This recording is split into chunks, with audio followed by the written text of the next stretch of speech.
오늘 또 특별히 부모님이 오셨으니 제가 아주 열심히 열강을 해보도록 하겠습니다. 제가 지금 하고 있는 거는요, 저는 이제 세 군데 학교에서 일을 하고 있어요. 경북대학교랑 그다음 대구대학교랑 육군 3, 4반 학교에서 강의를 하고 있습니다. 주로 가르치는 것은 국어인데요. 이제 경북대학교에서는 대학생들 대상으로 말하기, 글쓰기 등을 가르치고 있고, 대구대학교에서는 지금 외국인 학생들 대상으로 한국어를 가르치고 있습니다. 육군 3, 4반 학교에서는 지금 앞으로 장교가 될 생도들이 대상으로 군사화법, 군사 글쓰기, 교육관리론 이런 내용들을 주로 가르치고 있습니다. 그리고 제가 이제 전공이 국어다 보니까 저는 전통에 대한 관심이 굉장히 많습니다. 요즘 이제 청년들이 대화를 나눠보시면 아시겠지만 사실 전통에 대한 관심이 별로 없습니다. 저는 원래부터 전통 문화에 대해서 관심이 많았기 때문에 굉장히 열심히 제 나름대로는 공부도 하고 이 청년들과 함께 뭐라도 한번 해보려고 한 10년째 바리바리 열심히 뛰어다니고 있는데, 갈수록 청년들의 전통에 대한 관심이 많이 줄어가고 있습니다. 정말 이제는 또 때로는 극단적일 때는 전통 때문에 우리가 망했다고 생각하는 청년들이 생길 만큼 우리 사회가 진짜 너무 지금 각박해져 가고 있는 것이 많이 느껴집니다. 자꾸 올라가야 되는데 그러면 말이에요. 네.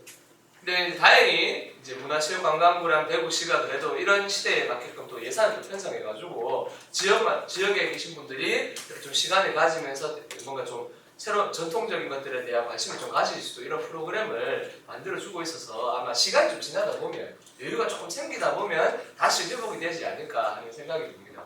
네, 그러면 여기 계신 선생님께서 이 내용들 좀 알고 계시다가 설날이라던가 추석 같은 때 앉아서 자녀분들이나 아니면은 자손분들에게 얘기를 해주시는 것만으로도 많이 달라지거든요. 근데 문제가 하나 있습니다. 여기 계신 선생님께서 이 어려운 시기에 나라를 구하고 어려운 시기에 나라를 경제를 부흥시키고 민주화를 이룩하고 수많은 일을 해오시는 과정 중에서 이제 쉽게 우리가 다른 나라를 이겨야 되니까 경쟁을 해야 되니까 지금 일에 굉장히 몰입을 해오셨던 것이죠. 그러다 보니 그 사이에 우리 가정들이 좀 많이 무너져 갔던 것도 사실입니다. 가정을 지키고 싶지 않았던 것이 아니라 가정을 지킬 그 노력을 가지고 나라를 살리셔야 했기 때문에 이제 가정에 많은 관심을 못 주셨던 시기를 있으셨던 거죠. 근데 이제 대부분이 퇴임을 하시고 이제 좀 가정생활로 돌아오시는 시기쯤 되셨잖아요. 이 시기에 이제 집의 어른으로서 우리 사회가 놓치고 있던 것들을 어른들께서 먼저 좀 관심을 가지시고 이야기를 해주셔야 이 가정이 다시 회복이 되기 시작합니다. 여러 가지 우리가 다시 알아야 될, 되찾아야 될 문화들이 있는데 그 중에 제가 늘 관심을 가지는 것은 이 바로 우리 말과 글입니다. 한글이 전 세계에서 가장 위대한 문자다라고 하는 이야기 여기 계신 분들 다 알고 계실 거예요. 이거 모르시는 분들 손 들어보세요. 이건 없어요. 세계 1위예요. 이게 사실이에요. 세계 모든 문자학자들이 극찬을 했어요. 이렇게까지 럭셔리한 문자를 만들 필요가 없었다라는 평가를 받을 만큼 한글은 세계적으로 우수한 문자로 이미 평가를 받고 있습니다. 문제는요, 그 얘기만 계속 하신다는 거예요. 우리말 좋아! 라는 이야기만 하시고 왜? 라고 물으면 이제 그때부터 이야기를 못하는 거예요. 오히려 한글을 배워야 된다. 한글이 좋다는 얘기를 들었던 외국 사람들이 왜 그런지를 연구하다 보니까 요즘은 더 잘 알아요. 일본인 학자들이 한글이 뛰어나다는 사실을 왜 뛰어난지를 더 잘 알아요. 역전되어 버린 거죠. 이게 사실 좀 부끄러운 이야기잖아요. 그래서 뺏겨버린 거죠. 근데 우리가 쓰고 있으니까 지금까지 관심을 안 가진 것이 당연할 수도 있습니다. 근데 지금쯤 되었으면 우리가 좀 관심을 가지고 그런 사람들 얘기할 때 그래 맞다. 한국어 참 대단하지. 왜 한글이 대단하냐 하면 이라고 정도는 이야기할 수 있는 사회로 우리는 이제 가야 된다고 저는 생각을 하고 있습니다. 그래서 한글에 대한 이야기들을 단편적으로 하면 지금 내용이 너무 많습니다. 그 사이에 이 세계적인 학자들을 야 맞다라는 이야기 들으려고 그래 그 사람들 이야기를 들으려고 우리가 많이 준비했겠죠. 그러다 보니까 내용이 너무 많아요. 한 특강에서 이걸 다 이야기할 수 없는 상황입니다. 근데 마침 이번에 한글 관련해서 한글과 대구 특히 이 두 키워드를 가지고 저희가 이렇게 5개 강의로 나눠가지고 좀 긴 시간 강의를 할 수 있게 되어서 정말 저는 천만다행이라고 생각합니다. 대구시에 제가 담당자를 3년 동안 찾아가가지고 봉사를 3년 했어요. 진짜 돈 안 받고 봉사를 3년 하면서 이 일을 대구시가 꼭 해야 된다고 그렇게 말씀드렸는데 설득 좀 되면 담당자 바뀌어보고 설득 좀 되면 담당자 바뀌어보고 원래 제가 너무 지쳐가지고 하지 마시라고 그냥 포기하고 이제 어떻게 해야 되지? 라고 하고 있는데 마침 여기 계신 용학도서관의 관장님께서 우연한 기회에 연락이 닿으셔서 그렇다면 그럼 용학에서 한번 할게 라고 말씀하셔서 이 프로그램이 만들어지게 된 겁니다. 잠시 자리를 비우셨는데 개인적으로 정말 오랫동안 하고 싶었던 일이었습니다. 이런 자리 만들어주신 용학도서관 관장님과 여러 관계자 선생님들께 정말 깊은 감사의 말씀을 드립니다. 박수 한번. 이 훈민정음에 대한 이야기를 해야 되는데 대구하고의 이야기를 오늘 좀 하고 싶습니다. 그러면서 훈민정음의 구체적인 얘기들을 좀 드리려고 해요. 훈민정음이라는 게 뭐죠? 우리 한글의 원래 제일 처음 만들었을 때 이름이 훈민정음이었습니다. 한글이라는 말은 일제감정기쯤 와가지고 주시경 선생님께서 하는 크다는 뜻이거든요. 큰 글이다, 우리 민족의 글이다라고 해서 한 19세기쯤에 만들었던 말이고요. 그전에는 우리가 이 말을 훈민정음이라고 부르거나 아니면 해서 정음이라고 부르거나 그게 아니면 일반인들이 사용한다고 해서 언문이라고 불렀습니다. 주로 언문이라고 불렀습니다. 요건 조금 낮추어서 부르는 말이에요. 그러다가 1894년에 가보개혁을 하면서 고종 임금님께서요, 이제는 우리가 한글을 공문서에 쓰는 국가 공식 문자로 채택한다. 이게 1조이래요. 1항이에요. 1항.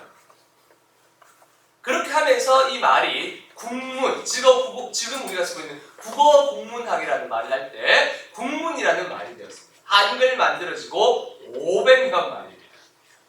그렇게 하다가 좀 시간이 또 지나서 민중에서는 우리말, 우리글, 배달말, 배달글 이런 말들이 쓰다가요. 지금은 통칭 한글이 되었습니다. 네, 이 뒤에 잠시 얘기 드릴 건데 훈민정음은 다른 어떠한 것의 이름이기도 해요. 근데 이 다른 어떠한 것은 책입니다. 한글을 만들어 놓고 이 한글을 어떻게 써야 되는지 알려줘야 되잖아요. 그래서 만든 책이 있었는데 이 책의 이름도 훈민정음이었습니다.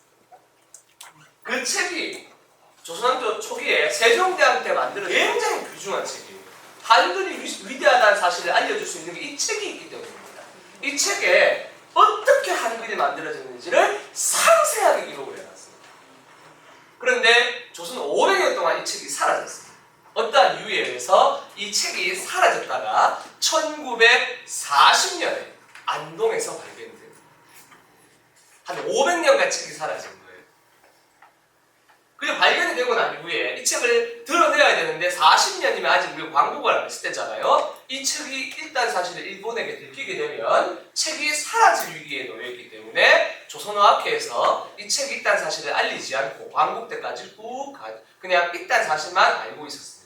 그러다가 1945년 일제로부터 우리가 광복을 받고 난 다음에 드디어 이 책이 있다는 사실을 일반인에게 알리게 되었습니다.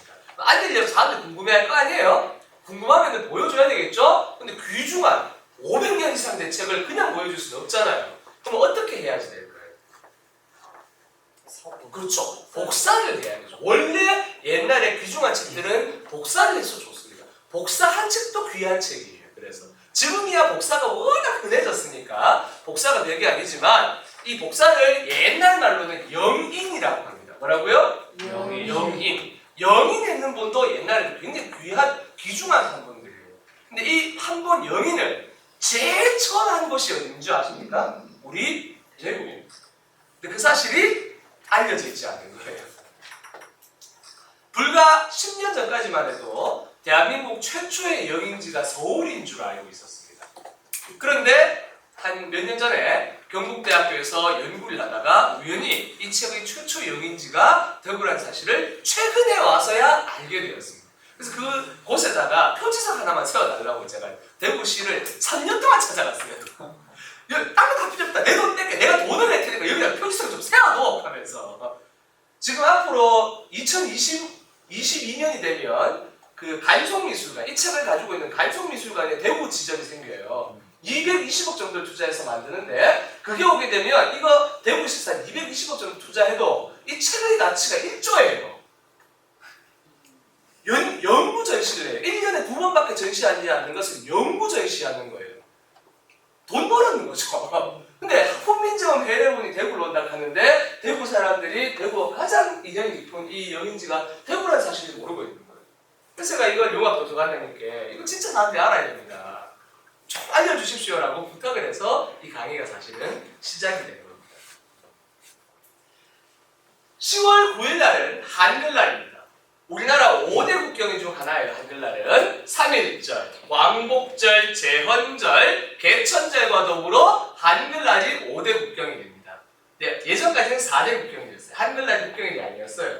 그러다가 노는 날이 너무 많다 해서 한글날 국경에서 빠지고 다시 한글날이 국경이 되었습니다. 그래서 지금 현재는 한글날이 쉬는 공휴일이면서 5대 국경 중 하나예요. 그래 한글날이 국경이 되고 나니 이제 나라에서 막 동네방네 행사를 합니다.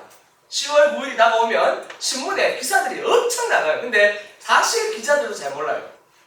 왜? 관심이 없으니까. 자기들이 한글로 밥을 먹고 사는데 한글에 대해 관심이 없어요. 그러다가 한글날만 되면 뭐 기사 있었는데 이런 기사가 있습니다. 요거는 작년 SBS 뉴스 기사입니다.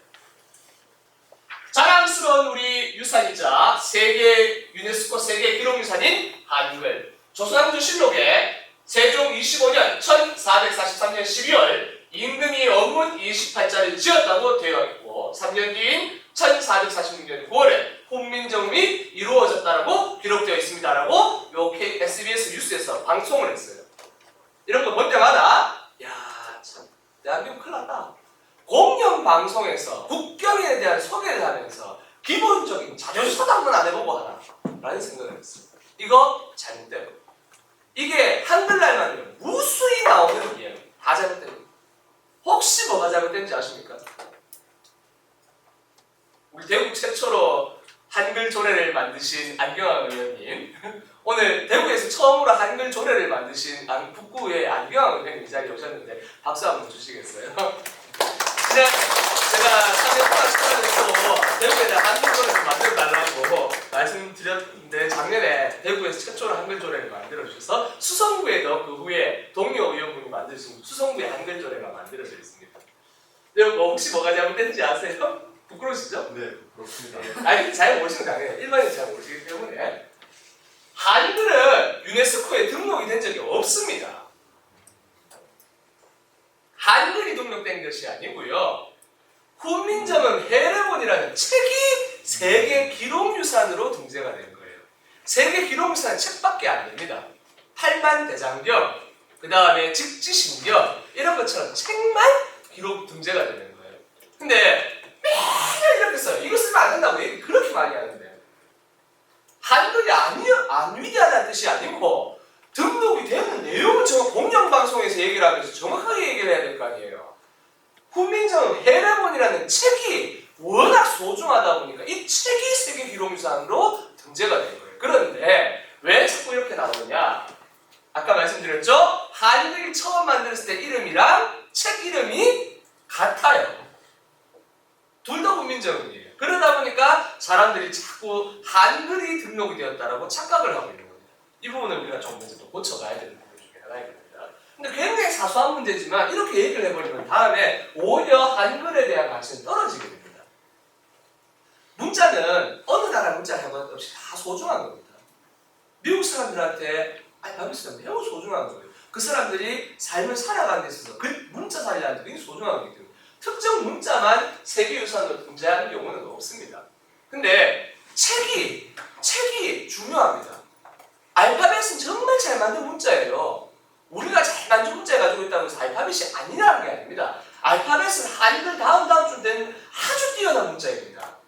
그게 뛰어나다는 걸 알기 때문에 미국 학자들도 한글이 뛰어나다고 얘기를 하는 거예요.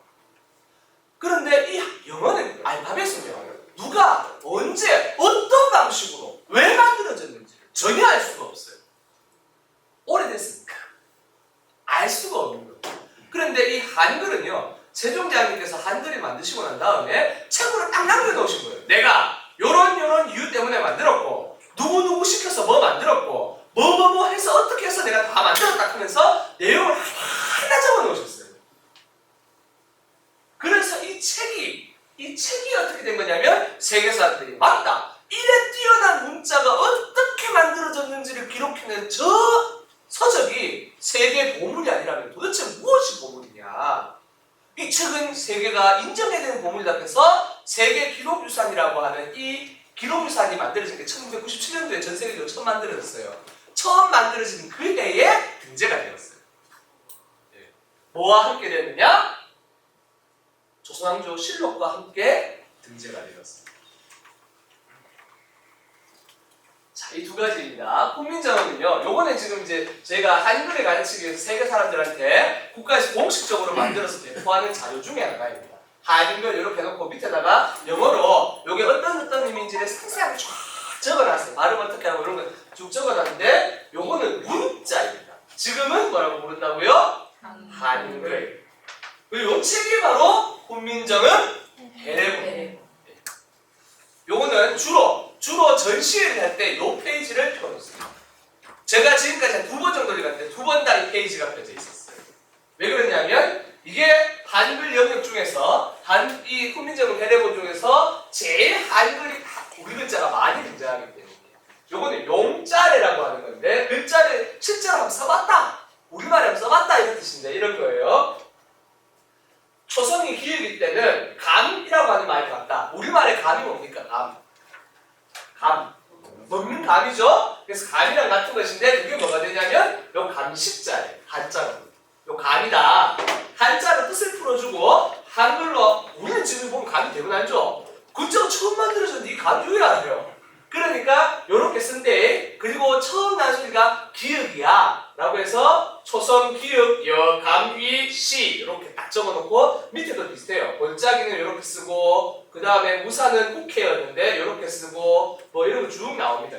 부엉이도 나오고요. 그래서 한글을 실제로 써봤는 사례들이 많이 나오기 때문에 주로 전시할 때 다 못 보여주니까 용자리를 많이 전시합니다. 딴 것 좀 보여줬으면 좋겠어요. 그리고 이 한글이라는 이름은요. 한글이라는 이름은 원래 크다라는 뜻이에요. 크다 하고 하다 하고 옛날에 의미 같았어요. 지금 우리는 할아버지가 아버지는 아버지인데 한 아버지예요. 한이 무슨 뜻입니까? 크다는 뜻이죠. 예? 옛날에는 저기 시옷까지 이음까지는 있었어.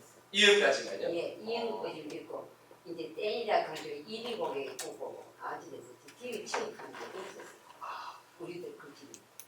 저 말씀 맞는 말씀인데 이유가 있어요. 글자가 없었는 게 아니고 예. 세종대왕님께서 정확한 예, 말씀하셨어요. 맞아요. 예.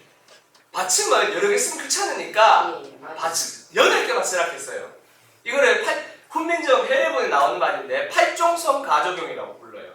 받침의 실제 발음이 8개밖에 안 납니다. 한국말에. 그런데 왜 지금 치읓을 쓰냐면 치읓을 쓰냐면요. 예를 들어서 벗 있잖아요. 벗. 우리 친구 벗. 밑에 받침 지금 뭐 쓰죠? 벚꽃 할 때 벗. 지읒 쓰죠? 근데 벚꽃 할 때 지읒 쓰는데 왜 지읒 쓰냐면 발음을 할 때 사람들이 조사 1을 붙이면 버지 그러는 거예요. 버지. 그러니까 뒤에 지라는 발음이 나오니까 이 받침을 어디다가 써놓은 겁니까? 밑에다가 적어놓은 거예요. 요거는 19세기 이후에 만들어진 방식이에요. 근데 세종대왕님은 이 방법을 알고 계셨어요. 알고 계셨는데 왜 그렇게 쓰라고 하지 말라고 했냐면 그렇게 쓰면 외워야 될 게 너무 많은 거예요. 그래서 글자를 만들어 놓고 실제로는 8개만 써도 된다고 하셨어요. 그래서 할머니 말씀 맞는 거예요. 옛날에 그러니까 지금처럼 철자법 안 만들었을 때는 그냥 7개, 8개만 썼어요. 그래서 이음까지 하고요. 일자 하나만 땡. 맞습니다. 그래 지금 우리들은 이 요새 글을 보지도 못하고 끄지도 못하고 예. 올라가면 힘들고 힘드시죠? 쓰라해도 힘들고. 예. 근데 왜 그 문제가 발생했냐면 조선시대에는 한자가 국가 공식 문자에 쓰이는 글자였고 한글은 국가 공식 문자에 안 쓰였기 때문에 40대 쓰면 되는 거예요. 맞아요. 그렇기 때문에 세종대왕님께서는 글자를 만들어 놓고 철자법 제정을 안 하셨어요. 쓰는 사람이 하나라고. 그렇게 뭐. 근데 일제강점기에 우리나라의 국민들의 힘을 모아야 되니까 금방 말씀드린 것처럼 갑오개혁 때 한글을 국가 공식용어로 만들었어요. 근데 공문서에 쓰려고 하면 글자를 어떻게 해야 되는 거예요? 고정을 해야 되는 거예요. 그래서 국가에서 쓰기 위해서 철자법을 만들다 보니 지금은 어려워지게 돼요. 그게 예를 들면 뭐 우리는 시옷 학교인데 지읒하고 치읒하고 뭐 막 이러는 게 잘 못 봐요. 쓰지도 못하고 보지도 못하고. 근데 그렇기 때문에 나라가 발전했어. 네. 지식이 높아진 것도 있거든요. 처음에 만들 때는 그냥 쓰는 게 편했고 지금은 국가의 힘을 높이기 위해서 조금 어렵지만 어려운 길을 선택했습니다. 그런 질문을 주시는 분이 계셔서 네. 이 하나가 지금 현재 우리는 한 아버지가 할아버지가 됐는데 북한에서는 아직도 어떻게 발음하냐면 할아버지라고 하지 말고 클 아버지라고 발음합니다. 큰 많이, 클 반이라고 발음해요. 크다하고 하다하고 같은 말이에요. 하다하고 하나하고 같은 거예요. 소리가 비슷한 데서 나요. 어떤 사람 귀에는 크로 들리고 어떤 사람 귀에는 크로 들려요. 그래서 이게 한글이라는 말입니다. 세종대왕님께서 글자를 만드신 1443년도에 만들었어요. 언제 만들었다고요? 1443년도에 만드셨습니다.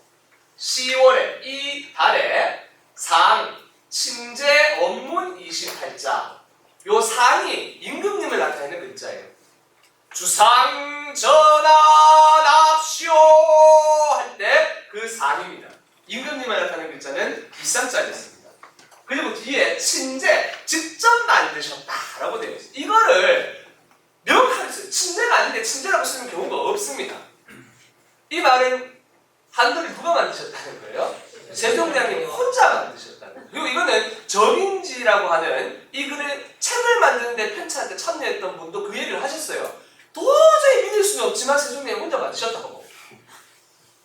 여러 사람이 증언을 하고 있어요. 그런데 왜 지금 사람들도 세종대왕님 혼자 만든 게 아니고 집현전 학자들이 만들었다, 뭐 스님이 만들었다, 누가 만들었다고 자꾸 이야기를 하냐면 혼자 만들었다고 얘기를 하니까 너무 대단한 거예요. 말이 안 되니까 어떻게 한 사람이 이걸 다 이 글자를 만들려면요 그 당시에 있었던 글자를 대부분 나와야 돼요. 실제로 이 한글 안에 그때 당시에 있었던 거의 대부분의 글자 가지고 있는 장치가 다 들어가 있어요.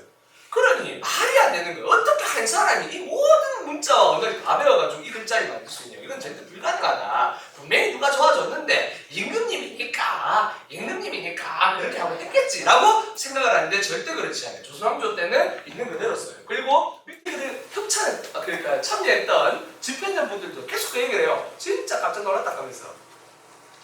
그분들이 당대 최고의 석학들이고 제일 천재들인데 그분들이 깜짝 놀라요. 근데 어떤 것이 증거가 되냐면요. 이 한글을 만들고 반포를 하려고 할 때 막아섰던 분이 계셨습니다. 최만리 선생님, 지금으로 치면 교육부 장관님이세요.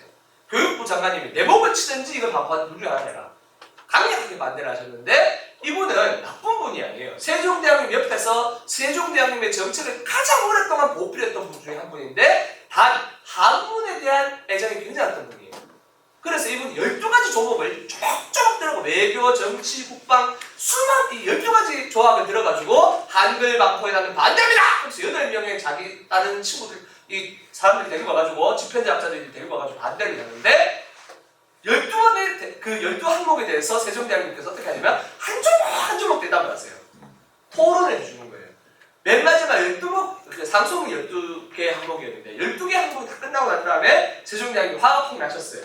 그렇게까지 다 해줬는데도 분명히 인정해놓고도 반대를 하니까. 그래서 세종대왕님이 마지막에 뭐라 하시면 이렇게 얘기합니다. 야 이 새끼야, 니 내보다 언어학에 대해서 뭘 더 잘하는데 네가 5업을 하나 6류를 하나 이 자식아, 네가 언어학에 대해서 내보다 뭘 더 하는데 하도 열받게 10번 그 얘기를 하세요. 근데 그때 그 당대 최고 석학이라는 최만리 선생님이 대답을 못해요. 마지막 질문이 그거였어요. 이 최만리 선생님이 정말 바깥다시겠는데 언어학을 몰랐던 거예요. 근데 세종대왕이 그 얘기를 하시니까 니 내보다 언어 더 잘하나? 그러니까 대답. 그래서 그날 저녁에 어땠냐? 바로 야 너거 전부 다 깜빡으로 들어가 이래가지고 다 집어넣게요. 그리고는 그 다음날 다 풀어졌어요. 근데 중간에 한 분이 말이 바꿨어요. 대왕님 임금님 말씀 맞는 것 같습니다 라고 말이 바꿨어요. 그 사람 어떻게 됐을 것 같아요? 니는 줏대가 없다. 아직 네, 그런데 결국 최만리 선생님은 자신의 소신을 지키기 위해서 이 말이 다 맞음에도 불구하고 나는 내 소신을 지키겠다고 스스로 사퇴를 하고 낙향을 하셨습니다. 되게 뭐 그런 분들이 옆에 있었기 때문에 세종대왕님 당대에 뛰어난 임금이 되실 수 있었던 거죠. 그래서 이달해라고 하는데 그게 1443년도였습니다. 이때 만들어져요. 그리고는 1446년도에 이런 글이 또 나옵니다. 10월에 이달에 this month 이달에 훈민정음이 만들어졌다. 그러면 앞에 글자 만들었다 하고 이때 또 훈민정음이 만들어졌다? 이 훈민정음은 뭘까요? 그렇습니다. 이때 책이 만들어졌어요. 3년 동안 1443년도에 글자를 만드시고 그때 이제 주변에 있는 사람들한테 알려준 거예요.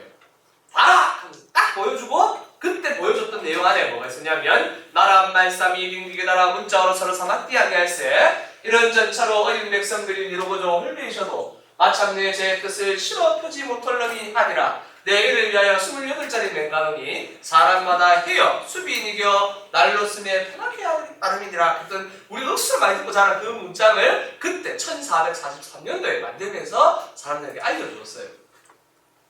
그리고 그로부터 3년 동안 수많은 반박을 겪으면서 이 집현전에는 16분이 계셨는데 16분이 계셨는데 8명은 반대, 8명은 찬성이었어요.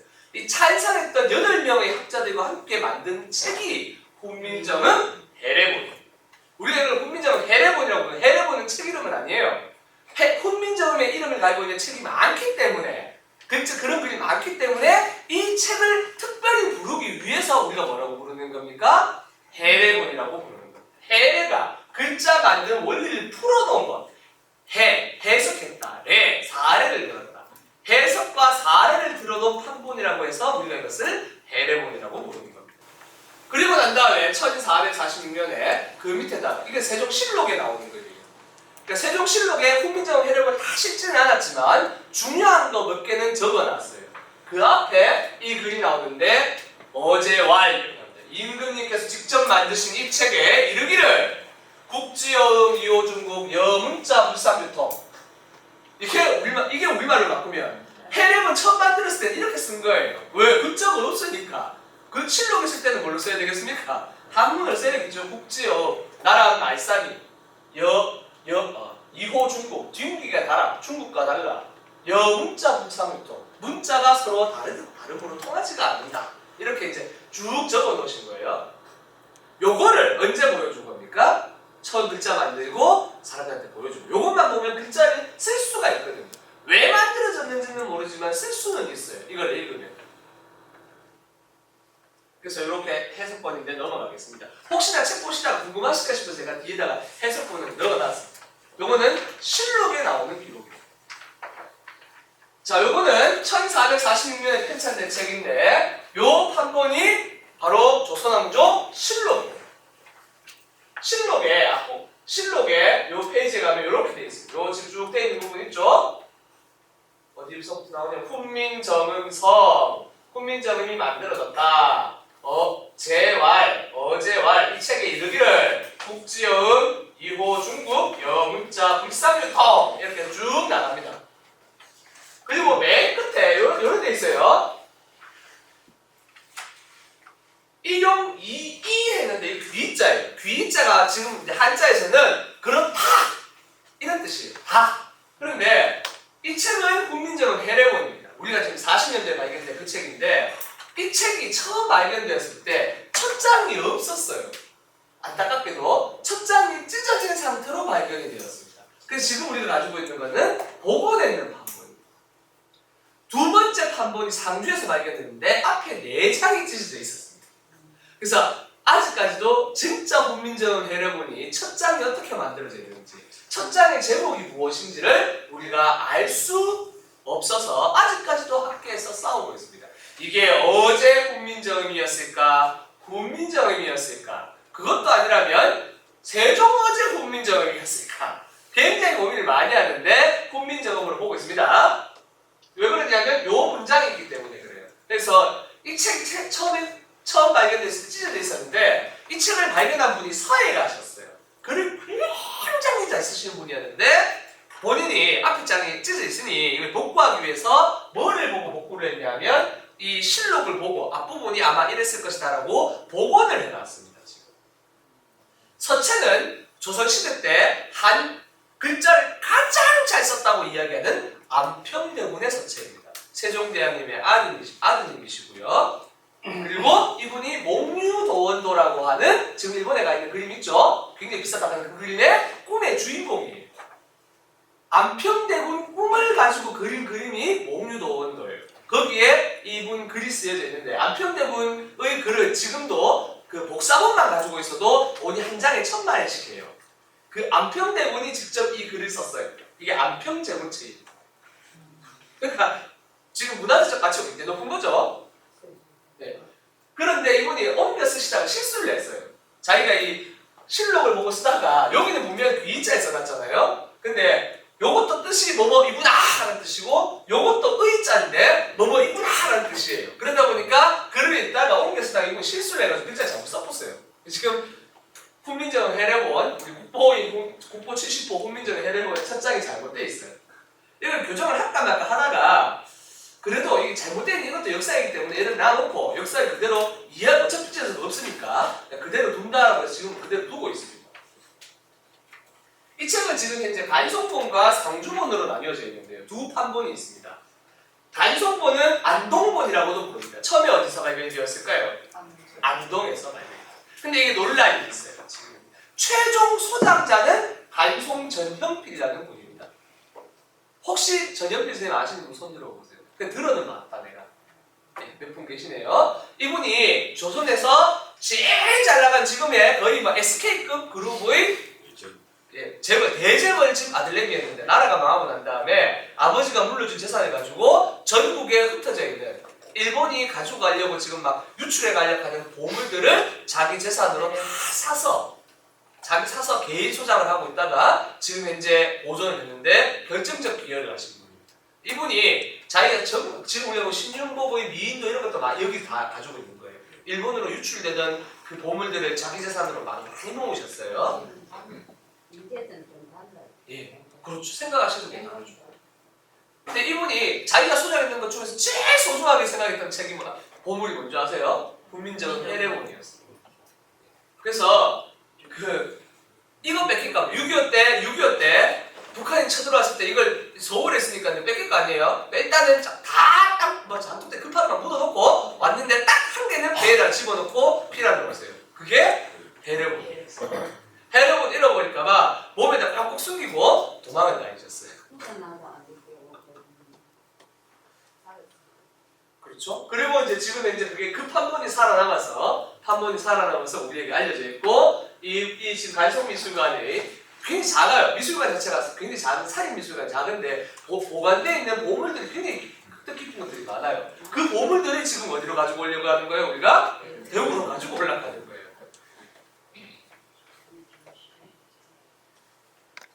그리고 두 번째는 상주본인데 간송본은 어떻게 발견됐냐? 두 가지가 있습니다. 안동에 가면 이한걸이라고 하는 아주 유명한 분이 계셨어요. 이 유학자 중에 한 분이신데 이 이한걸이라는 분의 삼남이 이용준이라는 분인데 이분이 서울의 연희전문대학에서 이 국어국문학을 가르치던 분 중에 김태준이라는 분이 계세요. 국어국문학에서 굉장히 유명한 분이에요. 이분이 연희전문대학에 그 교수로 계실 때 이 삼남이 여기서 공부를 했었어요. 자기 집에 내가 어릴 때 해례본을 봤다. 그 얘기 듣고는 김태준 선생님이 깜짝 놀라가지고 도대체 그게 어떻게 된 거고 확인해봐라 해가지고는 진짜 있는 거예요. 그래서 이분이 자기 친구였던 전영필이라는 분한테 연락을 해서 진짜 중요한 보물이 발견되었습니다. 전 재산을 투자해서라도 이걸 지켜야 됩니다라고 해서 전영필이라는 분이 김태준 선생님 도움으로 이용준이라는 분에게서 훈민정음 해례본을 지금으로는 한 3천억 정도 규모의 돈을 주고 샀습니다. 지금 돈으로 그 정도 돼요. 환산 가치가. 근데 실제로 지금 현재의 시세로 보면 1조 정도가 됩니다. 이 책의 가치가 굉장히 높습니다. 근데 어느 날 이렇게 알고 있었는데 똑같은 안동에 사는 이용준이라는 사람의 처가가 금부당가인데 광산 김씨 안동 종가예요. 여기가 이분 집에서 갑자기 긴급히 어느 날 뭐냐고 얘기했냐면, 야, 그거 우리 집에 거였잖아. 이용주 여인이 왜 거짓말해? 네 어릴 때 우리 집에 와가지고 우리 집에 내려오던 가구 보고 네 가지고 왔는 거잖아. 왜 거짓말해? 하면서 이 시비를 걸기 시작했어요. 이분 집에 있는 가전세보를 이용준이라는 사위였는데 와가지고는 가서 갖다 팔아먹었다라고 지금 이제 금부당가에서 주장을 하고 있습니다. 근데 아직까지 학교에서는 이한걸 선생 집안에 있는 것으로 보고 있고, 다만 이 설도 소수이긴 하지만 그럴 가능성이 있다라고 생각을 하고 있습니다. 어쨌든 둘 집안이 원래는 이 사위 처가 집안이고 한 집안이에요. 안동에서 발견했어요. 그래서 이 판본을 소위 안동본, 지금은 간송본이에요. 우리가 간송 선생님이 그래도 나름 자기 재산 해가지고 많이 지켰기 때문에 간송본이라고 부르고 있습니다. 그러다가 몇 년 전이었어요. 상주에서 한판본 더 발견이 된 거예요. 난리가 났어요. 제일 처음 이게 발견됐다는 소식을 전해 들은 사람이 경북대학교 문헌정보학과의 남건희 교수님이셨어요. 그분이 TV에 무슨 책 하면 맨날 나오는 분이 그분이에요. 이 책 진짜인지 아닌지 확인해 주는 사람이 그분이에요. 근데 그분이 이 소식을 제일 먼저 받고 제일 먼저 전화하신 분이, 전화를 해준 사람이 저희 과에 지난 수업을 오셨던 교수님이세요. 지난 수업을 오셨던 교수님이 다음 주에 또 오세요. 꼭 오세요. 다음 주에 꼭 오세요. 그분이 두 번째로 소식을 드렸는데, 이분이 한글 연구에 있어서는 이거, 남건희 선생님 책 연구에서는 이거. 그래서 한글 관련된 연구는 두 분이 같이 하세요. 늘. 남건희 선생님 그 얘기를 전화 딱 했는데 그날 수업을 제가 듣고 있었어요. 수업 중에 전화가 오신 거예요. 난리가 났어요. 에르몬이 학교에 발견됐다 하니까. 근데 제일 먼저 첫 마디 딱 부르신 게 뭔지 아세요? 첫장 어떻게 되냐고.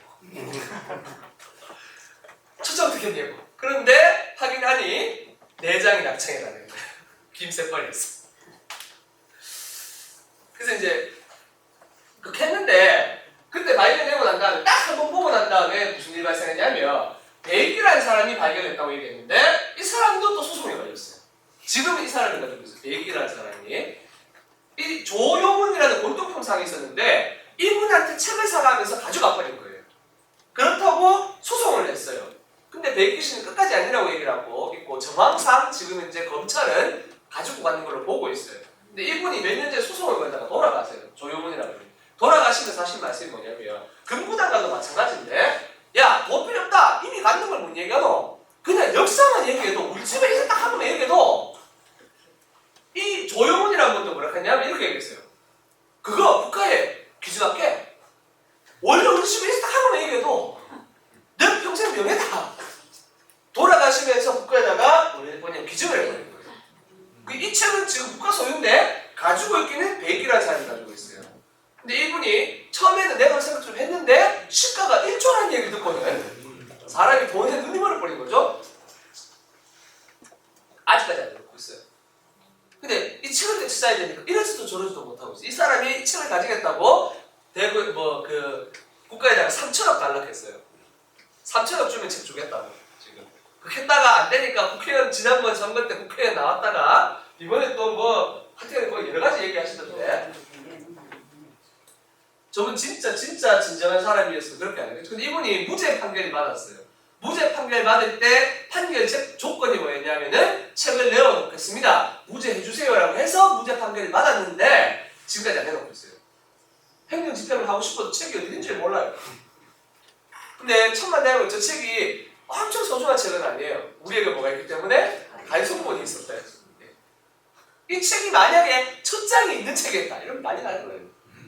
진짜 3천원 주고 사야 돼요.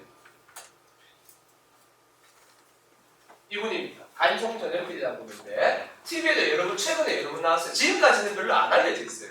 자기 자랑 좋아하는 분도 아니고, 이분이 인생이 굉장히 기기기기한 삶을 살았어요. 어렸을 때 집은 되게 잘 살았는데 집에 사람 다 죽고 자기 혼자 살아남아가지고 돈 쓸 데 없다가 죽을까 이런 생각도 하다가 이런저런 고민하다가 마지막에 내가 나라를 위해서 이런 일을 다 살다가 죽어야 되겠다 생각해서 시작한 일이 그 보물들을 수집하는 일이었어요. 그리고 지금 현재 소장되어 있는 것들이 되게 많습니다. 예.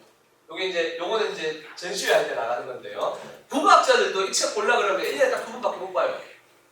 아무리 대단한 사람 딱 2번 정도만 예를 하면 그것도 함부로 공개를 안 해줍니다. 저는 진짜 이 해례본이 대구를 오기 위해서라도 가성미술관이 꼭 만들어지기를 지금 기대하고 있는데 뭐 지금 언론사와 지역에 있는 문인들이 반대를 하고 있어요. 뭐 그 대단한 거라고 지금 뭐 대구시에 그딴 거 짓는다고 돈을 200억이나 투자하느냐, 그거 말고도 해야 될 일이 천지빛깔인데 라고 이야기를 하시는데, 저는 조금 그런 분들이 저 그런 분들 만나면 두 손 붙잡고 그냥 부탁해요. 선생님 진짜 그러시면 안 된다고 하면서 이거 진짜 대구 와야 된다. 이런 데도 모르는 사람이 그냥. 그렇죠. 물론 다른 것도 소중하긴 하지만 지금 대구가 보유하고 있는 세계 유네스코 유산이 한 개밖에 없어요. 저작년에 등재가 됐죠. 국제보상원과 비록물 한 개 가지고 있는데, 이게 어쨌든 간에 대구로 오게 되면 대구시가 몇 개를 가지고 있는 거예요? 2개를 가지고 있는 거예요. 뭐 지금은 자꾸 하셨지만 그래도 정말 이 역사적 큰 의미를 가지신 우리 전영필 선생님께 박수를 한번.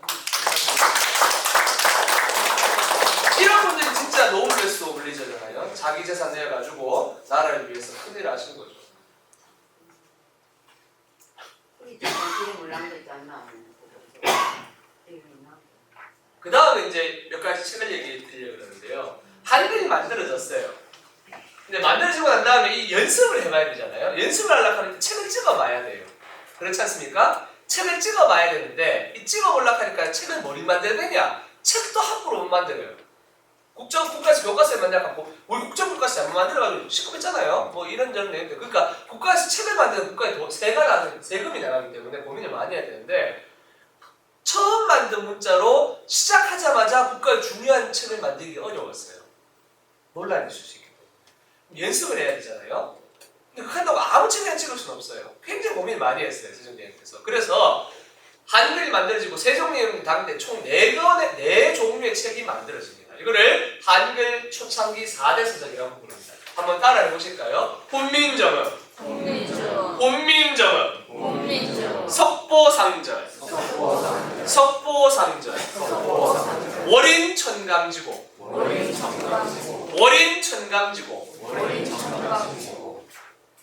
월인석보, 월인석보. 이 4권의 책이 초창기 4대 문헌에 해당합니다. 혼민정음 해례본은 당연히 일단 글자 만들었으니까 글자를 알려야 되니까 만들어야 되겠죠? 한글로 쓰여져 있었을까요? 한문으로 쓰여져 있었을까요? 당연히 한문으로 쓰여져 있을 수밖에 없어요. 이때는 우리가 지금 알고 있는 나란, 말싸미, 뒷기계, 나락하는 이 판본이 없어요. 한문으로만 되어 있습니다. 근데 글자를 만들고 연습을 해야 되는데 어떻게 했냐면 세종대왕님께서 이렇게 하셨어요. 그래도 제일 믿을 수 있는 사람이 네 가족이잖아요. 힘든 시기, 어려운 시기, 온 동네방네 사람들이 글자 만들어가지고 다 욕하니까, 임금님 성군이라고 하다가 글자 만들었다 하니까 큰일 났다 하면서 욕을 하니까 믿을 사람이 없는 거예요. 근데 세상에 그 어떤 어려운 시간이 와도 늘 힘이 되는 사람 존재가 누구예요? 부인. 가족. 그렇죠. 부인, 가족. 그래서 제일 처음 연습은 누가 했느냐? 가족이 했어요. 그게 누구냐? 수양대군이었어요. 수양대군 어머님이 소헌 왕후신데, 이분이 진짜 가슴 아픈 삶을 살다가 가셨어요. 그 태종 이방원 임금께서 아시잖아요? 임금 건국 초기에 주변에 있는 외척 세력들이 축전한다고 이 소헌 왕후의 아버지를 세자 책봉하러 승인받으러 갔다 오는 길에 그대로 사약을 내려버려요. 세종대왕님 임금 딱 됐던 그 해에, 임금 되던 그 해에 임금 동지사로 중국에 승인받으러 갔다가 오는데 그 일을 시몬대감이라고 소헌왕후 아버지가 맡았어요. 그걸 딱 갔다가 오는 길에 딱 들어오는데 바로 그 자리에 사약이. 이유는 나갈 때 민중한테 너무 인기가 많다고, 내중에 정적이 될 가능성이 있다고 사약을 내렸어요. 근데 국가 초기에 그럴 수밖에 없는 여러 가지 아픔들이 있었어요. 세종대왕님의 아내였던 소헌왕후께서 청송심씨예요. 지금 요 청송에 가면 소원왕후를 기리는 공원을 만들어놨어요. 근데 시간 날 때 한번 가보세요. 그분이 평생을 그러니까 가슴속에 막 이 아픔을 가지고 살았을 거 아니에요? 근데 조선은 유교국가였는데 이분은 너무 마음 아프게 살았기 때문에 평생 불도의 귀에 살으셨는데, 돌아가시고 난 다음에 세종대왕님께서 아드님한테 이렇게 얘기했어요. 수양대군한테, 야, 너가 어머니가 평생 마음이 아파가지고 불도의 귀하고 살았으니 어머님을 위해서 네가 선물로 불경을 하나 한글로 만들어가지고 지어 올려라 라고 해서 명을 내려서 만든 게 석보상절이라는 책이에요. 석보상절은 석가보라고 하는 책이, 이게 중국의 책이에요. 석가보. 석가모니 부처님의 족보라는 뜻인데, 법화경이 중국에 가서 석가보가 되었어요. 법화경이라는 책이 중국에 가서 석가보가 되었고, 이 석가보에 있는 석가보의 석보, 상절, 그 중에서 아주 중요한 부분만 가려서 만든 책, 석보상절이에요. 법화경 내용이 중국의 석가보가 되었고, 이 석가보를 다시 한글로 옮기면서 석보상절이 만들었어요. 그걸 보고는 다 해가지고 연습해서 가지고 와. 이건 그냥 긴 띠땡이니까는 그리잖아요. 이걸 선생님이 딱 보시고는 잘 썼군, 무척 잘 썼군 이라고 얘기했는데, 본인이 생각했던 수준만큼의 글은 아니니까 이때는 내용이 아니고요, 글자를 연습해보는 거잖아요. 이 석보상절의 글자는 일반인들이 쓰기 쉬운 만큼의 다운그레이드가 된 글자예요. 근데 세종대왕님은 지금의 문법을 알고 계셨어요. 알고 계셨지만 이렇게 쓰라고 이야기하면 민중은 쓸 수 없기 때문에 문법을 그렇게 지정하지는 않으셨어요. 근데 본인은 알고 있다 하는 것이 어떻게 증명이 되느냐, 이 석보상절을 보고 이분이 그래 나도 한번 써볼게 하면서 이 책을 시로 바꿔 적어요. 석보상절을 시로 바꿔 적으면서 글자를 자기도 연습을 해봤는데 굉장히 고급 문법이 나와요. 그 책 이름이 월임천가이죠. 월임천가. 달 그림자가 천개의 강에 비친다. 부처님의 지혜가, 임금님의 은혜가, 이것은 진리는 하나인데 이 강물 곳곳에 비친다 라고 하는 것인데, 그러니까 그 부처님의 은덕이 이 세상 많은 만물에 다 비치길 바라는 마음, 임금님의 은덕이 천하에 다 미치길 바라는 마음, 그게 월임천강이에요. 달 그림자가 천개의 강에 비친다. 그걸 이제 시로 지으면서 노래 연습을 한 거예요.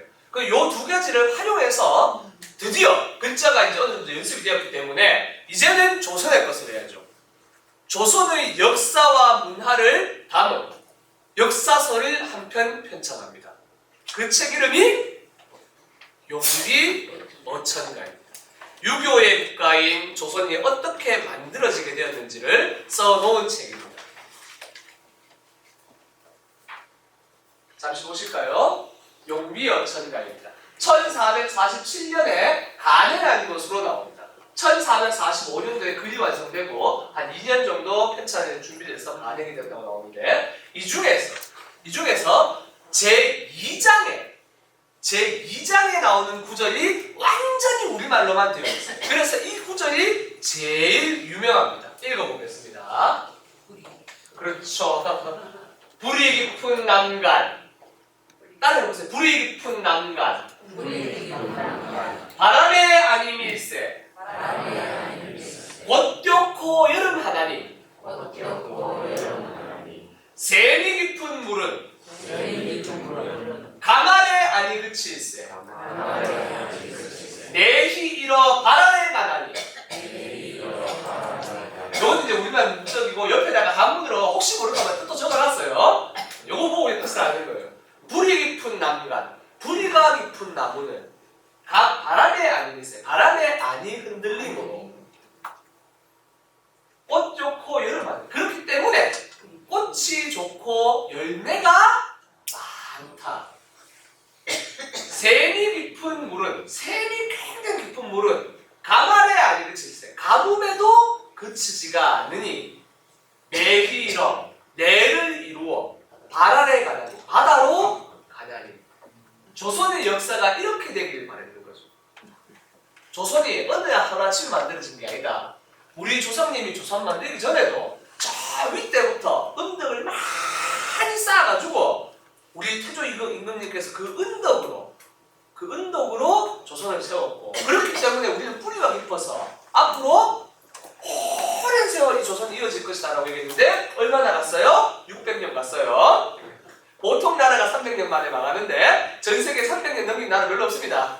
근데 희한해요. 신라 1000년, 고려 700년, 조선 600년 갔어요. 전 세계 유일하게 그 정도 나간 나라 딱 한 나라 있죠? 로마 1000년 갔어요. 그거 말고는 이렇게까지 간 나라가 없어요. 우리는 5천인 거. 예. 그렇죠. 그리고 5천 역사라는 얘기 되게 많이 하죠. 요 내용이 지금 이제 드라마로 만들어지면서 세종대왕님 한글 만드는 드라마로 만들어서 드라마 제목으로 쓰였어요. 기억나세요? 옛날에 제목 뭐였죠? 뿌리 깊은 나무. 예, 그거에 이걸 바탕으로 해서 썼는데 원래 원작 소설이 따로 있어요. 소설가가 썼는 건데 그 소설가가 저희 80학번 선배님이세요. 이정명 83학번 국어국문학과 경북대학교 83학번. 그 선생님이 옛날에 한글 그 훈민정음 배울 때 요 앞에 수업하셨던 요 다음 시간에 수업하실 백도현 선생님한테 훈민정음 배우셨었어요. 요 앞에 구절이 가지고 나와서 영화 제목을 짓는데 이게 영화가 드라마인데 드라마가 사실은 아니에요. 근데 사실보다 더 재밌어요. 드라마 진짜 잘 만들었어요. 거의 무협지처럼 만들었는데 거기 보면 뭐가 나오냐 하면 이제 막 그 조선 건국 시기에 나오는 무유라고 이런 사람 나오잖아요. 그리고 칼 잘 쓰는 누구죠? 천하제일검객 이방지. 이방지 드라마 보신 분들 기억나죠? 이게 전 만든 인물들이에요. 근데 이 사람들의 이야기 가지고 SBS가 뿌리 깊은 나무가 너무 잘 팔리니까 요 판권에 사서 자기들이 각색을 해서 2부작을 하나 만들어요. 또 만든 게 있는데 그 드라마가 뭐죠? 아니에요. 육룡이 나라시아. 그게 요 드라마를 가지고 각색해서 만든 드라마예요. 근데 왜 그걸 육룡이 나라샤라고 했느냐? 요 이야기가 세종대왕님 전대 이야기잖아요. 요게 2절에 나오는 얘기예요. 뿌리 깊은 나무가. 그러면 1절에 제일 첫 번째 구절이 뭐냐? 해동 육룡이 나라샤 일마다 천복이시기예요.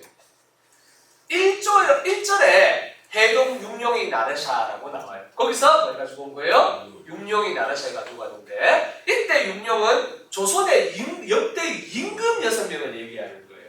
자, 이때 조상님들부터 육룡을 얘기하는데 요 드라마는 그거를 살짝 바꿔가지고 그 조선 건국 당기에 있었던 6명의 어떤 잘 나가는 무인들을 그런 것처럼 살짝 바꿔놨어요.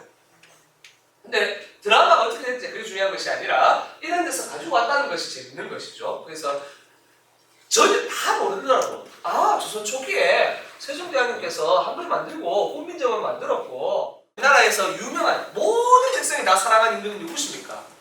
세종대왕이시잖아요. 이 세조 임금의 아버지시죠. 그러니까 자기가 했던 일 중에서 역대 그 세종대왕님의 임금님 일과 겹쳐질 수 있는 제일 좋은 일 중에 하나가 한글 만드는 거였어요. 그래서 그거를 알리기 위해서 책을 한 권 만드는데 자기가 만들었던 석보상절과 아버지가 지으셨던 월인 청강주곡을 합부해서 이걸 같이 섞으면 합부라 그래요. 합부해서 판본을 더 만들었는데 그게 뭐냐면 월인 석보예요. 근데 왜 제목을 뒤집어 놨을까요? 월인 석보가 뒤에 나왔어요. 자기가 만든 석보상절 보고 월인 석보를 지으셨어요. 근데 왜 이름은 월인 석보라고 석보 월인이 아니고 월인 석보라고 했을까요? 아버지 거니까. 아버지 거니까. 요게 석보상절입니다. 한 번씩 보고 넘어가시죠. 요게 월인 청강지곡입니다. 요렇게 돼 있어요. 기 123, 26. 요 26에 요거 한 구절 이런 거예요. 요거는 진짜 우리 글로 그냥 뭐냐면 시만 적어놓은 거예요. 그리고 요게 월인석보인데 월인석보가 무척 중요합니다. 왜 중요하냐? 월인석보에서 이걸 만들면서 드디어 이 책 제일 앞에 우리가 지금 알고 있는 나란 말싸미 뒤움기계 나라로 풀어놓은 국지어음이 아니고 우리말로 풀어놓은 판본을 이 앞에다가 해석 판본을 붙여놨기 때문에 월인석보본에 가서 뭐가 나오냐면 훈민정음의 언해본이 나오기 시작합니다. 그래서 이 판본이 되게 중요한 판본이에요. 그게 이겁니다. 세종 어제 훈민정음. 세종이라는 거는 돌아가시고 난 다음에 붙여준 이름이에요. 그러니까 세종 어제 훈민정음 훈민정음이란 말 자체가 언제는 못 쓰이는 거예요. 세종대왕님 당대에는 못 쓰이는 거예요. 훈민정음이었거나 어제 훈민정음이었겠죠. 근데 요거는 딱 한 번 이렇게 돼 있습니다. 세종 어제 훈민정음. 요거는 옆에다 어떻게 되냐면 글자의 내용을 모를까봐 이렇게 놨습니다. 재난 글 지으실 시니 재라는 것은 글을 짓는다는 뜻이다. 어제 난 임금지자신 글이라. 어제는 임금님께서 지으신 글이라. 옆에다가 사전처럼 뜻풀이를 해놨어요. 그리고 옆에다 이렇게 가는 거죠. 국지어음이 이게 이제 무슨 판본이에요? 해례본 판본이고 그 옆에다가 나남 말상이 이렇게 적어놨어요. 그리고 그 옆에다가 뜻풀이 해놨어요. 여기 무슨 말인지 요게 무슨 뜻인지 적어놓고 뒷귀에 달아 뒷귀에 달아놓고는 여문자로 불상유통 그 옆에다가 글자를 적어놓는 거예요. 이렇게 중국 원래 그 해례본이라는 한문판을 적고 그 옆에다가 우리나라 말로 번역을 쭉 넣은 판본을 같이 적어놨어요. 요게 무슨 판본이냐면 월인석보판 지금 훈민정음. 우리가 알고 있는 훈민정음 이 훈민정음입니다. 이게 월인석보의 원두에 나오는데 요 판본 나오는 글씨책 요걸 가지고 최근에 컴퓨터에 글자 만들 때 훈민정음 책 하는 거 만든 거예요.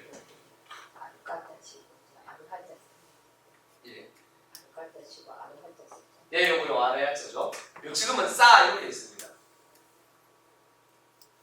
여기 세종대왕님 지금 그 광화문에 가면 있는 그 세종대왕 상인데 요 밑에 있는 게 최근에 우리나라에서 그 만든 폰트 중에 글씨체 중에 훈민정음 책 하는 거예요.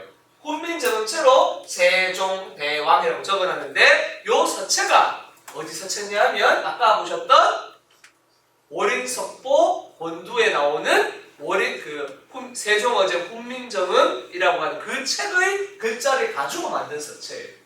요건 이제 그것만 쭉 모아놓은 것이고요. 아까 한번 읽어드렸으니까 여기까지만 하겠습니다. 그렇게 해서 이렇게 저렇게 여차저차해서 한글이 여러 가지 과정을 거쳐서 한국 내에서 전파가 되다가 드디어 1894년에 가보개혁 때 조금 전에 말씀드린 것처럼 국가의 공식 글자가 됩니다. 한문을 제끼고 우리 한글이 드디어 국가의 공문서에 쓰이는 글씨가 되는데요. 문제는 뭐냐면 한문은 글자가 똑같아요. 글자가 모양이 똑같잖아요. 문서에 쓸 때. 근데 한글은 요 500년 동안 정비를 따로 하지는 않으셨어요. 할 수가 없었던 게 사람들이 편하게 쓰라고 했는 글자인데 그 편하게 쓰라고 했는 글자를 지금의 우리 맞춤법처럼 제정을 해버리면 지금도 공무원분들도 글자 어려워하세요. 글자 배우기가. 그러니까 어려워지기 때문에 하지 않으셨던 거예요. 근데 나라가 어떤 위기에 처했느냐. 구한말춘가 하니까요. 우리나라 사람들이 되게 똑똑해요. 외국 많이 나가봤어요. 그 전까지는 잘했든 못했든 그래도 양반이라는 사람들의 힘으로 나라를 지켜왔어요. 나라가 위기에 처할 때마다 양반들이 맨날 치고 싸우다가도 하여튼 나라가 위기에 처하면 힘을 합쳐가지고 자기들이 돈 내가지고 나라를 지켜왔어요. 근데 이번에 마주한 위기, 이 서구가 밀고 들어오는 이 위기라는 거는 접해보니까 실제 가서 눈으로 보고 나니까 우리가 이길 수가 없는 거예요. 그 결론을 얻었어요. 그래서 이런 게 뭔지 아세요? 양반으로서 자기들의 권력을 유지하려면 뭐라도 있어야 되잖아요. 그게 한문이라고 하는 어려운 글자를 쓰는 거예요. 일부러 썼어요. 한글이 있는데도 불구하고 한문을 쓰는 게 어려운 거 써야 자기들 할 거 아니에요. 그것도 있었던 거예요. 근데 더 이상 그럴 수 없는 상황이 되니까 이분들이 특단의 조치를 취해요. 왕실에서는 일찍부터 한글을 국문으로 만들고 싶어 했어요. 세종대왕님은 훈민정음을 만드시고 난 다음에 정음청이라고 해가지고 국가 공식 기관도 만들어 버렸어요. 시험도 치게 했어요. 근데 임금님 한 사람 힘으로 되는 게 아니에요. 이 권력을 나눠주려고 하면 권력자들이 동의를 해줘야 되는데 조선 500년 동안 600년 동안 오케이 안 해줬단 말이에요. 그거 왜 우리가 하면 되지? 라고 해서 안 해줬는데 나라가 진짜 넘어갈 위기에 처하니까 이야 이건 이제 우리 손 안 된다. 온 국민이 손에 힘을 잡고 나라를 구하지 않으면 이건 못 이긴다는 결론에 도달하게 돼요. 그래서 양반들이 스스로 권력을 내려놓은 게 감옥이에요. 그래서 감옥개혁에서 뭐가 사라졌냐? 신분제가 철폐가 된 거예요. 임금님이 아무리 대단해도요, 임금님 혼자 신분 철폐하자 안 돼요. 임금님 혼자 글자 바꾸자 안 돼요. 근데 양반들도 오케이 했단 말이에요. 왜? 못 이기겠으니까. 이제 진짜 온 국민이 공부를 해가지고 온 국민이 힘을 모아야지만 이길 수 있는 사회가 되니까 먼저 내려놔요. 그래서 과감하게 내려놓고 했는데 이거 문제가 생긴 거예요. 한글은 천자법이 완성이 되어 있지 않았기 때문에 국어공식 영어로 채택은 했는데 당연히 써먹을 수가 없어요. 그래서 초창기에는 어떻게 했냐면 한문 쓰고 옆에다가 한글 쓰는 거예요. 그래서 우리 독립선언서 같은 데 보면 이렇게 나오잖아요. 오 등은 자의 조선의 독립국임과 조선인의 자주민임을 선언하노라 했는데 한자 쓰고 한글 쓰고 한자 쓰고 한글 쓰고 이런 방식으로 썼는 거예요. 그게 일반 민중들 무시해서 그래 쓴 게 아니고요. 그때 당시에는 아직 천자법이 완성되지 않았기 때문에 그렇게밖에 못 쓰는 거예요. 그러면서 이분들이 준비해 왔는 게 뭐냐? 그러면 이제 이거를 완전히 한글로 대체하기 위해서 한글 천자법 연구에 들어갔어요.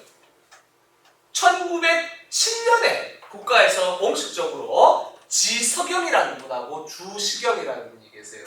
지석영 선생님이 이 천연주 백신을 우리나라에 도입했던 의사 선생님이에요. 지석영 선생님하고, 근데 이분이 한글 공부도 아주 많이 하신 분이에요. 지석영, 종두법 개발하신 그리고 한 분은 주시경. 이 주시경 선생님이 한글학자예요. 이 두 분이 세트로 힘을 합쳐가지고 연구소를 1907년도에 만들어서 시작을 했으나 나라가 힘이 없어서 어쩔 수 없이 또 1909년에 어떻게 돼버린 거예요? 나라를 잃어버린. 2년 동안 열심히 했지만 그 과정에서 우리가 우여곡절 겪으면서 결국 못했어요. 근데 이때 이 조직이 사라진 게 아니에요. 이 조직이 살아남았어요. 나라를 잃어버렸지만 이 조직은 살아남았어요. 그 조직이 내중에 뭘 하느냐? 우리는 언젠가 다시 나라를 되찾을 것이다. 되찾은 나라에서는 이제 뭘 해야 되는 거예요? 우리가 원래 계획했던 걸 해야 되잖아요? 그럼 국가는 법으로 다스려야 되고 법을 한글로 만들려고 하면 반드시 있어야 되는 게 뭡니까? 맞춤법이 있어야. 이 맞춤법을 써가지고 또 우리 말도 보존을 해야 돼요. 연습을 해야겠죠? 그래서 일제 강점기 동안 한국 내에서 여러 독립단체들이 운동을 하는데 그 중에서 마지막까지 국내에서 활동한 유일한 독립단체가 바로 이 한글 운동을 하던 조선어학회입니다.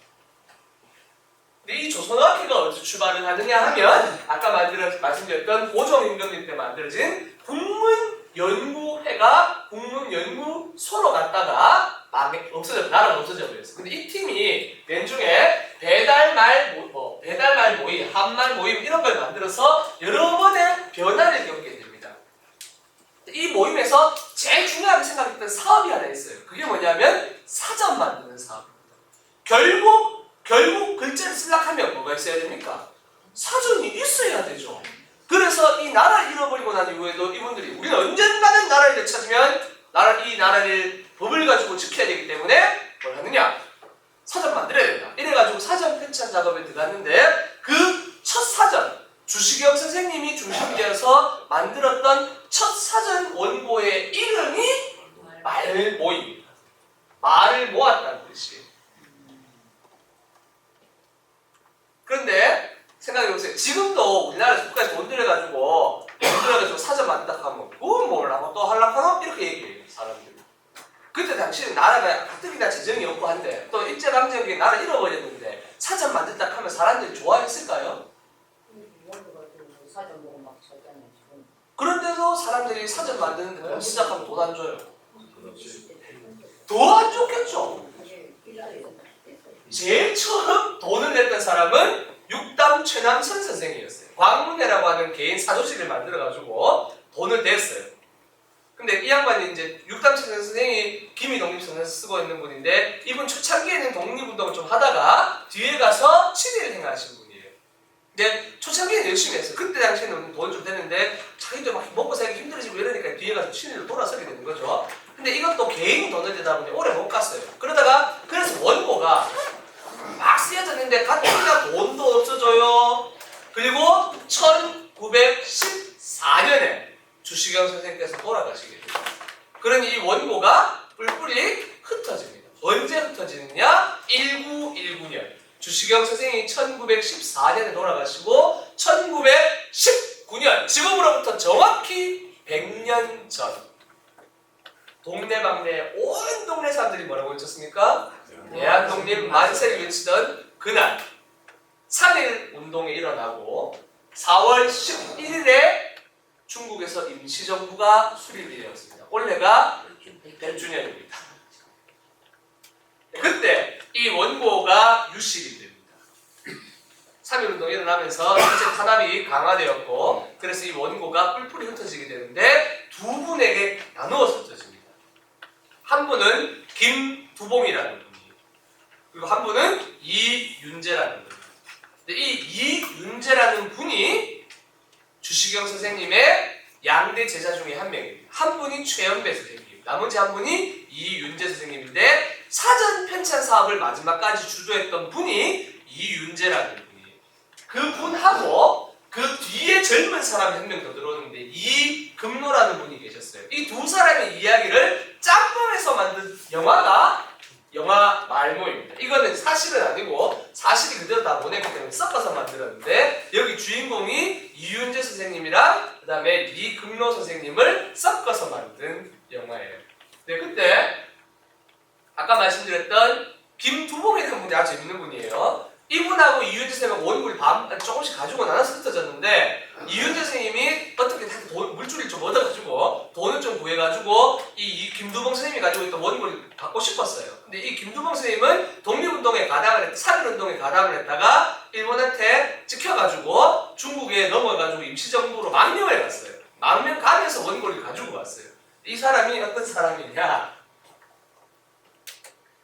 우리가 독립되고 난 다음에 북한하고 남한하고 찢어졌죠?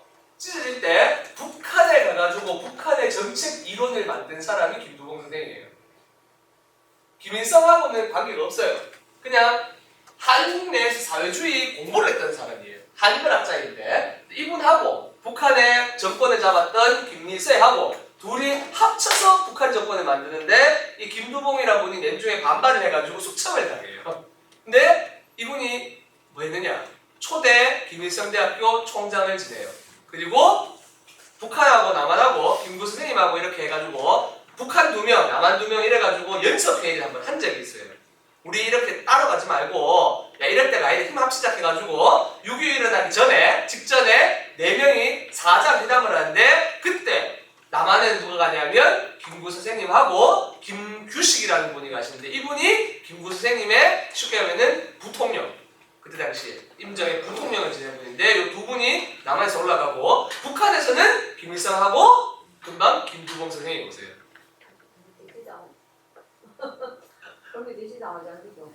근데 이제 안타깝게도 이렇게 그 군사력을 가지고 있던 김일성이 그때 당시에 남한에서 활동했던 분들이 북한 올라가면 싹 다 수청시켰어요.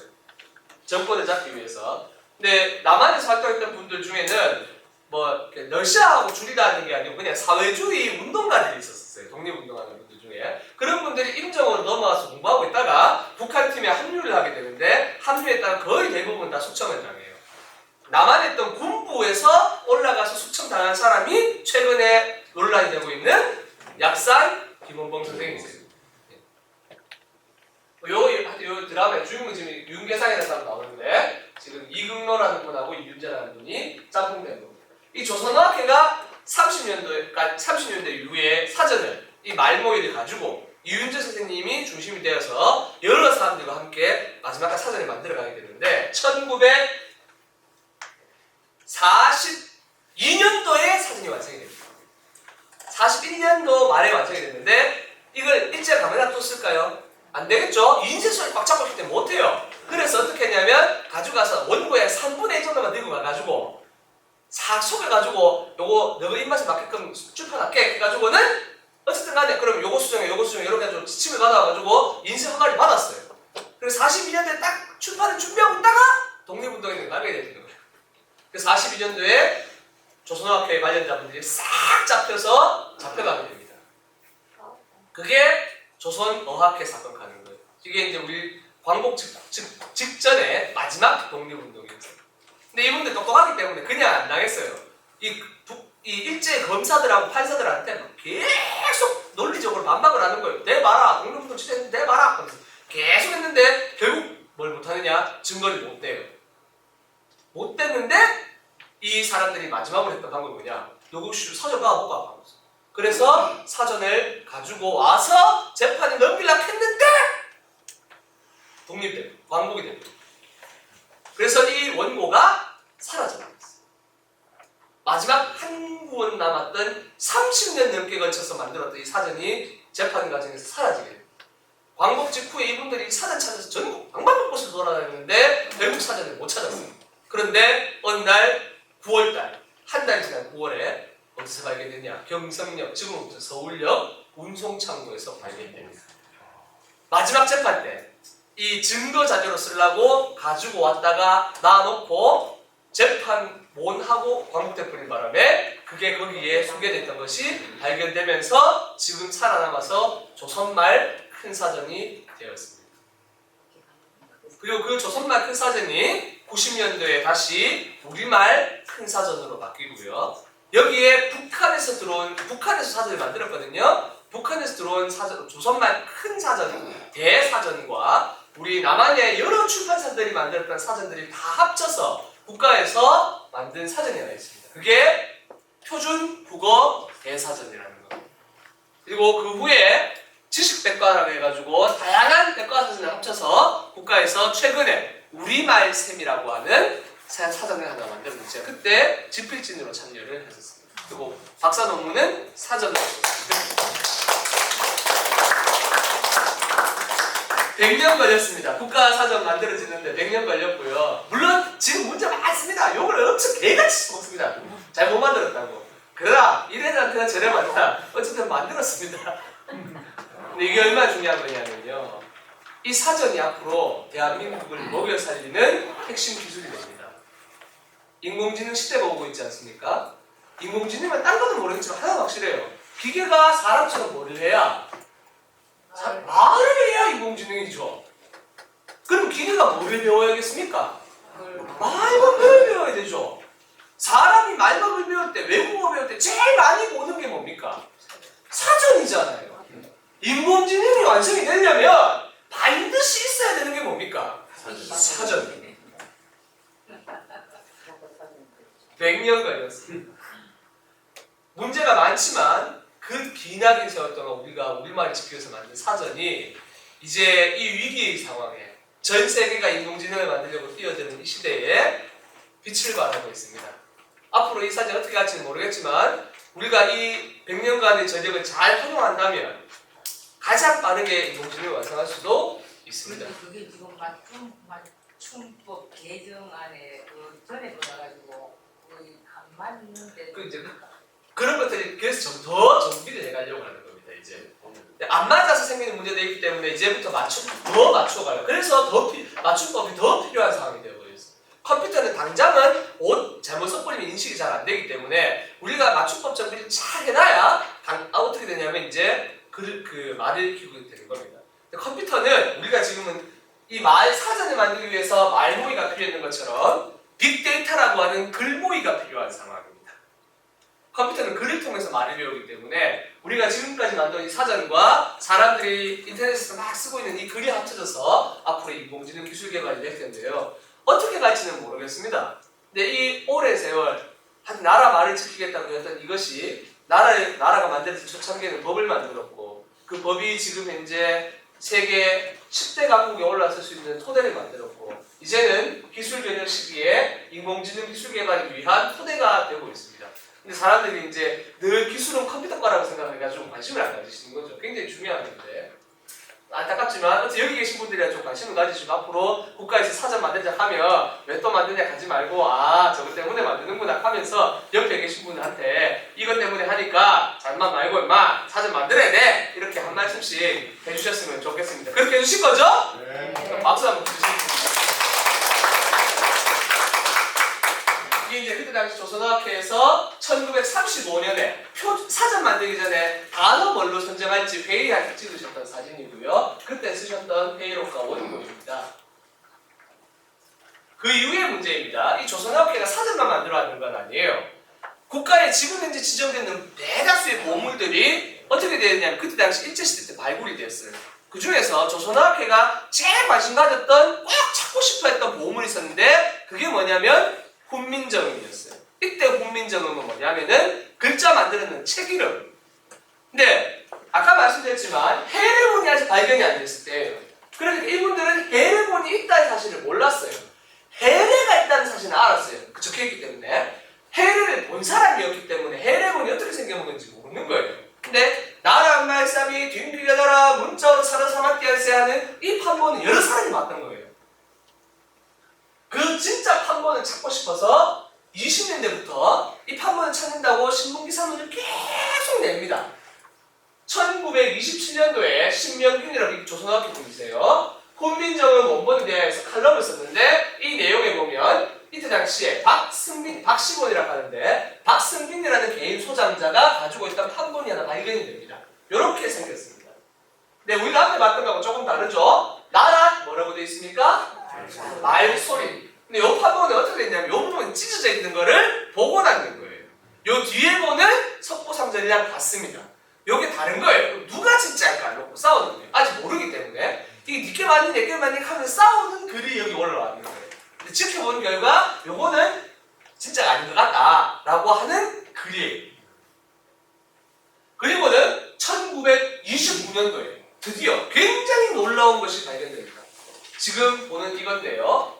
한번 따라해 보실까요? 희망사본. 희망사본. 이게 우리말로 깃방사인데 영주에 가면 있습니다. 지금. 희망사라고 하는 데인데 이 절에 희망사. 예, 희망사. 한자로 희망사인데 깃방사는 희망사로 적어놓은 거예요. 기쁘다 할 때 깃방을 적어놓은 건데요. 여기에서 보물급 자료들이 엄청나게 발견되는 거예요. 1929년도에. 그렇게 찾고 동네 소문 듣고 찾아갔다가 희망사에 뭔가 있다는 소식을 듣고 갔는데 이야! 5만 종류의 그 보물이 다 있어요. 여기. 엄청나게 그때 석고상절이 여기서 발견돼요. 석고상절 앞에 있는 훈민정음 우리가 알고 있던 그 서체 만드는 것이 희망사판에서 발견이 됐던 거예요. 29년도에. 그래서 신문장에다가 대박만하게 써가지고 드디어 발견됐다 하면서 우와 하는 기사를 적어놓은 거예요. 근데 요게 이 판본만으로도 여러 가지가 있는데 이 판본이 지금은 전본이기 때문에 네이버에서 지금 요거 원문 전체를 뭐 하고 있냐면 지원하고 있습니다. 혹시 궁금하신 분들은 또 인터넷 대출 하시는 분들은 네이버에서 요 희망사본 세종어제 훈민정음서라고 적으시면 원문을 그대로 지금 보여주고 있습니다. 그래서 제가 좀 소개하려고 가지고 왔습니다. 저희는 예전에 이거 구하기 엄청 어려웠었어요. 이 판본을 복사하다 하면 온 동네방에 돌아다니면서 복사했어야 돼요. 근데 요즘에 세상 참 좋아졌어요. 인터넷만 읽으면 다 보여줘요. 그래서 한글계 귀중한 문헌 세종대왕 어제 판본 월인 천강지곡 제1권 원판 외 발견되었다 나온 거예요. 지금 이제 드디어 이게 발견됐다 하면서 막 쾌재를 부렸어요. 근데 이때까지도 아직 뭐가 발견되지 않았기 때문에요. 해례는 발견되지 않았기 때문에 이 발견이 굉장히 위대한 발견이에요. 이게 국어 교과서에 실리는 거죠. 지금. 그리고 한참을 기사가 없다가 드디어 1946년 언제입니까? 왕복 직후 날짜는 10월 9일 뭐 했는다니까요? 한글날 기념해서 조선어학회에서 가지고 있던 훈민정음 해례본의 존재를 알리게 됩니다. 딱 사진에다가 동아일 아니 뭐지? 경량신문. 경향신문이네요. 아니 경량. 경향이에요? 아 경자네요. 예, 경향신문. 제가 경향신문 적어놓고 찍어야 되네요. 경향신문 46년 10월 9일자에 이렇게 한글 창제의 연협이라고 해가지고 이 해례본에 대한 기사문이 딱 나오면서 이게 해례본 지금 글자 잘못된 거 보이시죠? 의로가 잘못 적혔잖아요. 요게 이제 그 전현필 씨가 가지고 있던 그 판본입니다. 예, 전현필 선생님께서 가지고 있던 판본을 처음으로 공개를 했습니다. 그러면 46년 전에는 46년 10월 전에는 몰랐다는 얘기잖아요. 그런데 한번 그러면서 또 조선왕에 걸어온 게 이런 것들도 쭉 있어요. 요건 좀 넘어가겠습니다. 그 사이에 뭐 판본이 여러 개 발견됐는데 여기도 이제 뭐가 나오냐 하면 해례본 내용까지 막 나오기 시작합니다. 48년도니까 이때쯤 되면 이제 앞에 판본들이 쭉 어떻게 나오는지에 대한 설명이 나오겠죠. 다음에 한번 읽어보시면 나타나는데, 그런데 경북대학교에서 연구를 하다가 1946년 4월에, 그게 10월달이었잖아요. 4월에 이 책이 대구에서 발간되는 사실 발견한 거예요. 한자 해례본, 월인 석보본, 합부훈민정음. 이거 이름을 우리가 합부훈민정음이라고 합니다. 이 책이 46년 4월에 대구에서 발간이 된 거예요. 지금까지는 서울에서 통문관이라는 곳에서 만들어진 줄 알았는데 그거보다 훨씬 빨리, 심지어 이 신문기사본이 나왔던 10월 9일보다도 더 빨라요. 4월 달에 대구에서 이게 영인이 된 거예요. 근데 이 만든 사람은 아직 못 찾았어요. 이 책 한 권만 만들어서 얼만큼 노력을 했는데 아직까지 누가 찍으시, 그러니까 사람 이름도 나오고 주소도 나오는데 못 찾았어요. 이 이세서 없어진 거예요. 보시면 이 앞부분은 훈민정음 해례죠. 여기 잘못 글자 대면까지. 원래 영인은 판본 그대로, 모양 그대로 하는 건데 이 판본은 영인본이긴 한데 크기까지 그대로 하진 않았어요. 크기까지 그대로 한 거는 서울 판본이 처음이에요. 근데 원문 내용을 그대로 수록하는 것도 저희가 영인이라고 부르긴 부릅니다. 그러니까 석판본인데 그때 만드는데 제일 앞에 보시면 이렇게 잘못 찍혀있는 것까지 그대로 연결했고, 그 다음에 제자해, 해례가 등장을 하는 겁니다. 이 책. 여기서부터 이제 앞에 부분인데, 그리고는 이분은 어떻게 했냐면 해례문만 중요하게 생각 안 한 거예요.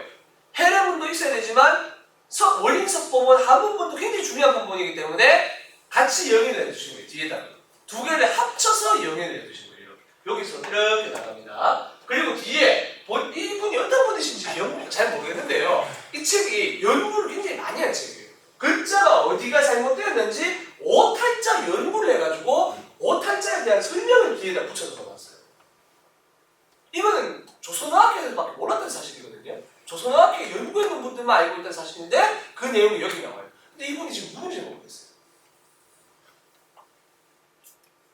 그리고 뒤에 이분이 제가 이번에 발견한 내용입니다. 훈민정음 합부 연기. 연기는 이유란 뜻입니다. 내가 왜 이걸 합부했느냐, 이런 게 있습니다. 훈민정음이 지후 금발견되어 이제 막 발견된 것이기 때문에 왼쪽의 네 종류는 이 앞에 무슨 판본 무슨 판본 무슨 판본이 막 나와요. 이 네 판본은 발견 연대의 열거, 이거 순서대로 열거를 하자면 세종실록 판본이 있고 월인석보 판본이 있고 단행국회 판본이 있고 그 다음에 한자 해례본이 있다. 이런 거 등등이 있으며 그 외에도 여러 가지 있는데 일본인들이 가지고 있는 것도 있는데 이거는 이건 아니다 라고 쭉 적어요. 그래서 내가 뺐다. 요 네 판본은 중요한데 그 중에서 실록본은 원래 당시 반포 원본 원서가 아닌 세종실록 중에 기록된 정인지의 서문과 정음 본문의 부분을 지칭하는 것인가. 그 내용은 상기 내해례본의 해례의 정음본 본문 내용과 동일한 것이다. 그래서 일단 이게 제일 중요한 중에 하나만 한다. 그 다음에 석보본은 선조 원년에, 이게 선조 원년이 아닌 것 같아요. 왜냐하면 이건 그때 당시 연구가 좀 잘못됐을 가능성이 있습니다. 판각한 월인석보의 원수에 첨부된 것으로 현재 경북 풍기 희망사에 그 판본이 완전히 보존되어 있었어요. 6.25 전까지. 6.25 때 박살나가지고 없어졌어요. 다는 없어진 건 아닌데요. 6.25 때 불탑 희망사 판본들이 굉장히 많이 붙었어요. 비록 원서에 번각은 뭐냐면은 이게 한번 했는 거를 잃어버릴까봐 본체 그대로 다시 그 자리 모양 그대로 새기는 걸 얘기하는 거예요. 했다가 그 다음에 오각이 그렇게 옮기는 과정에서 오각이 좀 몇 개 있더라. 그래서 이제 국회본으로서는 현재 유통본 중에서는 그래도 굉장히 신뢰할 만하다. 그래서 이제 굉장히 중요하다. 이 석고본은 지금 저희가 보는 게 석고본인 거죠. 다른 국보는 박승민 씨가 이분이 아까 돈 내가지고 이분도 그 말모의 두 번째, 그러니까 한 번 원고가 박살나고 돈 없어가 박살나고 두 번째 그 사전 만드는 과정에서 돈을 내셨던 분이에요. 근데 이분도 판본을 하나 가지고 있었는데 그게 나랑 말소리 같더라 그 판본이에요. 그걸 가지고 계셨었어요. 근데 2장부터는 뭐 그 상징 하나 제1장이 필사로 된 것과 기사법의 부정확한 것도 몇 번 있는데 그래서 지금 현재 이 뒷부분은 또 원식과 똑같기 때문에 이제 큰 의미는 없다. 뭐 이렇게 적어 놓은 겁니다. 이 책이 만들어지기 4년 전입니다. 그럼 이 책이 언제였죠? 1946년이었으니까 4년 전이면 42년 전에 40년대 발견됐어요. 요건 조금 달라요. 여기도 내용이 좀 잘못됐어요. 의성에서 발견된 것으로 나오는데 요거는 제가 봤을 때 아마 연구 때문에 그런 것 같아요. 최연배 선생님이 쓰셨던 한글갈이라고 하는 책이 있었는데 연구서적인데 거기에 경북 의성에서 발견됐다고 나와요. 그래서 아마 그 당시까지는 아직 연구가 제대로 안 돼서 막 이렇게 되는 거예요. 지금 현재 저희는 일단 발견된 것은 안동이 맞다. 그게 금구당에서 됐든 이한걸가에서 됐든 안동에 나온 것은 맞고 안동에서 김태준 선생님 통해서 저기 전현배 선생님께 간 걸로 일단 보고 있습니다. 근데 이 책이 만들 때는 이 내용을 참조했는데 그걸로 봐서는 이분은 분명히 최현배 선생님하고 무슨 인연이 있는 거예요. 이 이론을 모르면 절대 알 수 없는 내용이거든요. 그런 것들이 뒤에 막 적혀 있는 거예요. 발견되어 현재 서울 전형필 씨가 소장한 것인데 요 전형필 여기는 정확하게 나오잖아요. 지금 현재요. 그러면 답은 나왔죠. 전형필 선생님한테 이 원고를 어떻게 했다는 거예요? 받았다는 거예요. 근데 그게 어떠한 과정을 통해서 이분한테 전달됐는지를 우리가 알 수가 없어요. 심지어 지금 간송미술관도 이게 있다 사실 몰랐기 때문에. 것인데 정은본문이 신속본과 전현봉이라고 옛날에는 전현은 완전 이런 뜻이에요. 그러니까 지금 전이 아니라는 뜻인데 옛날에는 긍정문이었어요. 전현봉이라며 정인지의 서에서 말한 바 근장 제자 금예 그러니까 해석도 하고 얘도 달았다. 그래서 이 해례가 있다라고 하는 이 말이 알고 보니까 이거다 이라는 뜻이에요. 한대로 해례가 첨부되어 있는 것과 정음의 자형이 자방고전의 증시가 되는 동시 세종조 간행인 용비 어천가 월인청강지곡 실록 소재의 자형과 유사함으로 이런 식으로 연구를 해보니까 뭐가 비슷한 걸로 봐서는 이건 진짜 맞다 이렇게 이제 얘기를 하는 것이죠. 왜냐하면 이때 당시 이 판본이 거짓말 완전히 가짜다. 누가 일부러 팔아먹기 위해서 일본인 학자가 만들었다 하는 주장도 한 사람이 있었기 때문에 이건 여기 나오는 내용은 조선시대 절대 알 수 없는 내용이다. 어떻게 500년 전에 이런 내용을 알 수 있노? 심지어 외국인 학자들도 처음 해례가 발견되어서 얘기했을 때 이 거짓말을 했어요. 우리도 200년 전에 기계 들다가 이제 겨우 알게 된 사실을 이 모양 이렇게 생겼다 한 사실을 그때 당시에 엑스레이도 없는데 어떻게 아는데 거짓말하지 마라 하면서 이렇게 얘기했었어요. 했는데 탄소 측정했어요. 500년 전에 거예요. 그래서 이제 현 학계에서 원본으로 이제 뭐냐면은 추정하는 것이니 그 해례는 정음 학도에 불가불독한 도저히 읽지 않을 수 없는 그러한 것이 유일한 지침서이기 때문에 내가 정음의 대표적인 한자 해례본과 월인석보본을 합부 가능하니 곧 본서의 대부분인 전부가 이 앞부분에 앞에 있는 부분이 전서 그러니까 해례본이고 뒤에 있는 부분은 월인석보본이다 라고 지금 적어놓은 겁니다. 그래가지고 이제 했는데 이게 46년도예요. 누가 만들었다 했는데 뒤에 이제 간기가 달려있어서 다행히 어디서 냈는지는 알게 되었습니다. 이게 지금 이제 출판을 하신 분이 이름은 이청이라는 분이에요. 알 수가 없어요. 한지는 어떻게 찾아도 안 나와요. 근데 이런 이름을 쓰시는 분이 많지가 않아요. 한자 일본 선조하고 한자 썼다. 아니 대구에 그 이씨 집안 중에 외자를 쓰셨던 분들이 좀 있어요. 그래서 지금 꼭 굳이 찾으려고 마지막까지 찾으려고 하면은 방법이 뭐밖에 없냐면은 족보를 디빌 수밖에 없어요. 근데 족보까지는 저희가 디벼보지 못했어요. 근데 이 출판사 이 주소지가 적혀 있어가지고 대구부 동성점 이게 점은 이제 일본식 그 시 단위 이런 거거든요. 요거를 지금 우리가 지금 구동으로 다 바꿔놨어요. 고대한 족보면 맞아요. 똑같아요 지금 우리랑. 제가 중구청 가서 확인했습니다. 대구부 동성점 삼정목 108번지 이렇게 되는데 지금의 중구청에 있는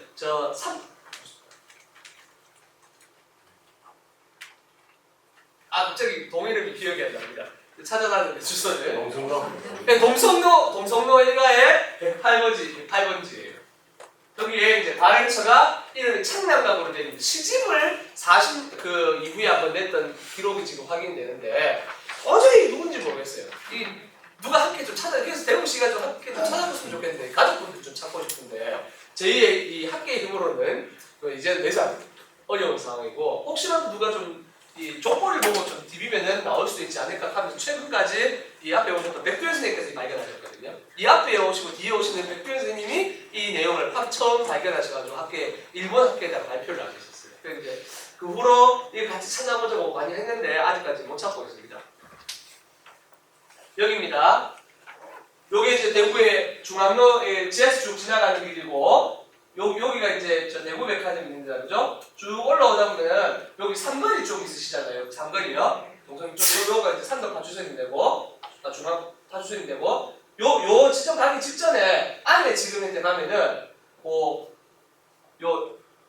뒷부분에 소극장 같은 게 하나 만들어져 있습니다. 거기에 지금 청년단 데이터가 있어서 저희가 청년들 데리고 한번 답사를 한번 갔었는데 대구시에다가도 보고는 했는데 아직까지 뭐 아무런 계획이 없네요. 근데 뭐 다행히 요즘에 와서 조금 관심을 가졌어가지고 저거를 한번 매입을 해가지고 여기다가 한글 관련된 무슨 기념 뭐라도 하나 만들까 이런 이야기를 지금 하고는 계신데 뭐 하실지 안 하실지 맨날 뭐 말만 하고 뭐 다들 바뀌고 또 바뀌고 뭐 그게 하도 반복이 많이 돼서 지금은 별로 믿지는 않습니다. 정말 제가 마음 같아서는 제도 들여가지고 여기다가 주인이 이 나무판으로 한 30만 원 하면 되더라고요. 근데 표지석이라도 하나 세웠으면 좋겠어요. 대구시 동성로 3가 108번지에 있습니다. 이렇듯 지금 왜 요 얘기만 하면 되는데 앞에 얘기를 했냐면 영인이라고 하는 것이 가지고 있는 내용을 아시려고 하면 그 전의 역사를 아셔야 되는 거예요. 근데 그냥 단순히 대구시에서 처음으로 판각했다 했으니까 무슨 그게 왜 중요한지 이런 감이 전혀 없으신 거예요. 그 어려운 고비를 넘기고 조선어학회는 마지막까지 국내에서 독립운동했던 단체였고 우리 무장분쟁단체로서는 의열단과 대한광복회 그리고 문화단체로서는 조선어학회였어요. 이 양대 세력이 대구 지역을 기반으로 하는 대한광복회와 의열단이 무장항쟁 투쟁을 진두지휘했고요. 문화단체는 문화니까 서울밖에 안 되잖아요. 조선어학회가 중심이 되어서 사전 편찬하면서 마지막까지 투쟁을 해가지고 아까 말씀 기적적으로 사전 편찬하다가 살아남아가지고 지금까지 사전 만들고 국립국어 만들고 우리 모든 이 문화를 일으키는데 기여를 했습니다. 일제강점기에 제국들이 식민지를 많이 뒀잖아요. 전 세계 식민지가 됐던 나라 중에서 나라를 대체하는 직후에 자기 나라 말을 완전히 보존한 유일한 국가가 대한민국. 전 세계 국민들이 문맹률 5%가 안 되는 나라. 이제는 3%도 안 돼요. 문맹률이 5%가 안 되는 유일한 나라. 전 세계에 자기 나라 모국어로 학문을 할 수 있는 20개 국가에 우리 들어가요. 누군가는 목숨을 바쳐서 사전을 만들었고 그 사전 만든 이유가 우리만 지켜보자는 거였어요. 그래서 광복 직후에 그 힘으로 그 오랫동안 치열하게 싸웠던 힘으로 나라를 일으켰고 그게 지금 이제 대한민국의 모든 것이 되었잖아요. 우리가 뭐 광복이 있으니까 뭐가 있습니까? 아무것도 없잖아요. 결국에 사람의 힘으로 나라를 일으켰는데 그 사람의 힘으로 어떻게 했습니까? 다 교육 아니었습니까? 교육을 하기 위해서 뭐를 썼습니까? 우리를 썼기 때문에 가능했던 거 아닙니까? 근데 너무나 일상 속에 들어와 있으니까 늘 숨 쉬는 것처럼 우리 옆에 와 있으니까 이게 소중하다는 생각을 잘 안 하시는 거예요.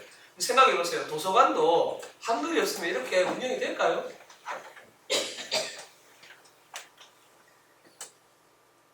이 한글이 이제는 세종대왕님 당시에는 글을 못 읽는 사람에게 글을 읽게끔 만들어줬고 일제강점기에는 나라 잃어가는 시기에 우리말을 지키고 국가의 공식적인 기반을 만드는 법을 만드는 데 기여를 했고 이제 인공지능 기술 기반 시대에는 새로운 정말 기술 혁신의 토대가 되고 있습니다. 제일 대표적인 것 중에 하나는 이겁니다. 모아쓰기가 된다. 흩어도 되고 모아도 된다는 거예요. 영어에 답을 쓰려고 하면 KA 옆으로 다 써야 되잖아요. 옆으로 계속 써야 돼요. 그러면 글자가 길면 계속 어떻게 돼요? 무한히 쫙 늘어나는 거예요. 옆으로. 근데 우리는 어쨌든 간에 한 번만에 발음되는 건 어떻게 할 수 있어요? 묶어 넣을 수 있는 거예요. 글자 니을 기울여 쓰다 보면 묶어 넣을 수가 있는 거예요. 요게 세종대왕님이 한자에서 얻어온 아이디어였어요. 풀어쓰기를 하는 방법을 알고 계셨어요. 왜냐하면 소리로 쓰는 모든 문자들이 옆으로 풀어쓰거나 밑으로 풀었습니다. 우리 문자의 기본이 되었다고 얘기하고 있는 몽골의 파스파 문자는 풀어서 밑으로 씁니다. 그러면 굉장히 길어져요. 근데 한자는 어쨌든 간에 뭐 이게 이렇든 저렇든 한 글자밖에 없으니까 똑똑똑똑 맞아 들어가잖아요. 세종대왕님은 소리를 쓰기 위해서 이거를 분리시킨 다음에 다시 합쳐 넣으셨어요. 발음 단위. 근데 한자는 뭐 뭐야 컴퓨터에 다 들어가 있는 못하는 게. 그게 이제 못 들어가는 게 뭐냐면은 그림이 정해져 있기 때문인 거죠. 그런데 우리말은 소리를 만들었기 때문에 들어가기도 다 들어가고 뭐 어떻게 되냐면 합쳐도 넣을 수 있는 거예요. 요게 일단 아주 편한 부분 중에 하나. 글자 쪼개놓으면 옆으로 쭉 한다고 생각해 보세요. 어디서 꺼내야 되지? 영어도 가끔씩 읽을 때마다 어디서 꺼내야 되지? 헷갈릴 때가 많잖아요. 우리는 그럴 거 없어요. 딱 보면 한 글자가 소리 단위로 되어 있기 때문에. 두 번째는 글자를 만드실 때 9시가 넘었는데 글자를 만드실 때 제일 고민했는 게 이거예요. 야 무조건 쉽게 만들어. 외우기 쉽게 만들어. 다른 것 필요 없어. 외우기 쉽게 만들어. 이게 본인의 고민이었어요. 그래서 어떻게 했냐면 해일군에 나온 내용 중에 이런 말이 있습니다. 기읍상, 기읍은 모양을 덮었다. 설단폐후지요. 혀뿌리가 목구멍을 쳐박는 모양이다. 이게 사람 얼굴이 이렇게 쭉 생겼습니다. 자, 그리죠? 예. 사람 이제 얼굴 이렇게 혀가 이렇게 생겼거든요. 근데 각이라고 발음을 하려고 하다 보면 혀가 어떻게 되냐면 요렇게 됩니다. 가라고 발음하려고 소리 내지 말고 가 하려고 딱 정지해 보세요. 그러면 혀가 딱 이렇게 돼요. 이쁘진 않은데. 근데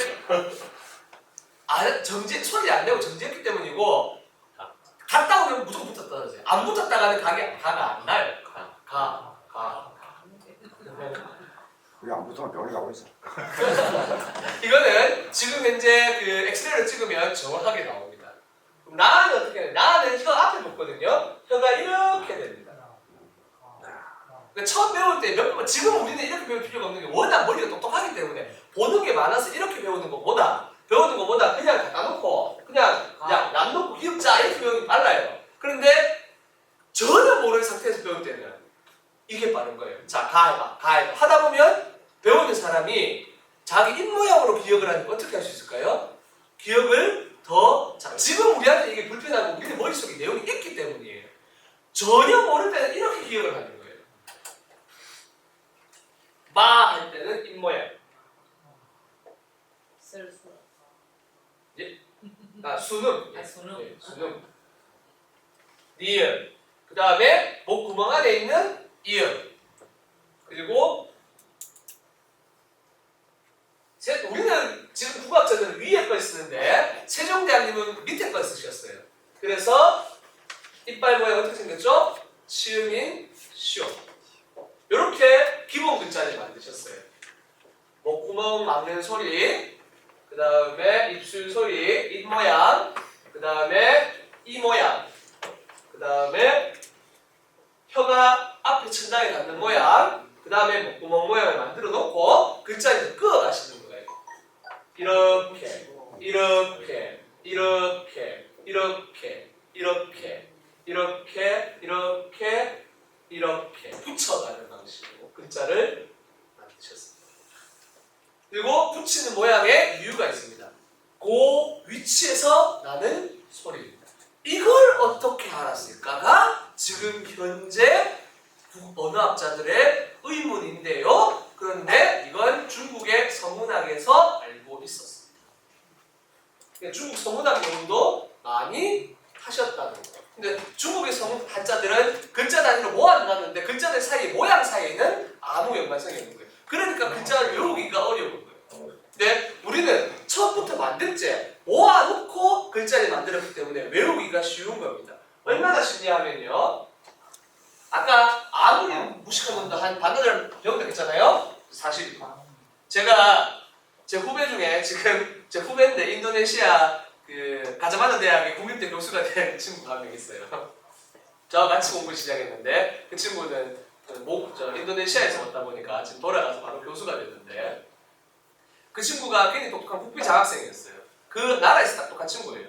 그래서 제가 왔을 때 그 친구한테 물었어요. 야, 네 한글로 배워가지고 한글 배우자마자 너 나라만 쓰는데 얼마 걸렸어? 라고 물었어요. 그러니까 한국어는 어려우니까 우리말이 어렵고 인도네시아 말이 쉽잖아요, 자기한테는. 그래서 한글 배워서 인도네시아 말 쓰는데 얼마 걸렸어? 라고 물었는데 이 친구 얼마 걸렸다고 물었어요? 얼마 걸렸을까요? 과장 얼마 걸렸을까요? 국비 장학생입니다. 2시간. 2시간이요? 라고 얘기했어요. 그 말은 그러니까 똑똑한 사람은 반나절 만에 배운다는 사실이 맞다는 거죠. 아무리 무식해도 일주일 안에 배우는 거예요.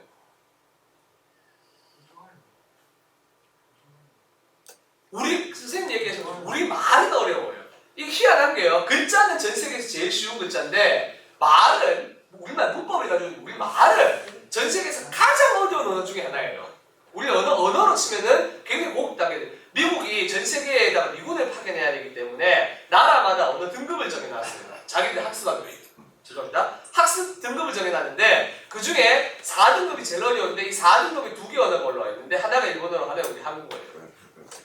그게 뭐말 꿀딱 하는 거면 스름하다 그러고 스름하다 뭐 셋. 꿀딱 네, 그렇죠. 하다 얼마나 많습니까? 정말 외국인들 많이 짜냐. 엄청 헷갈려요.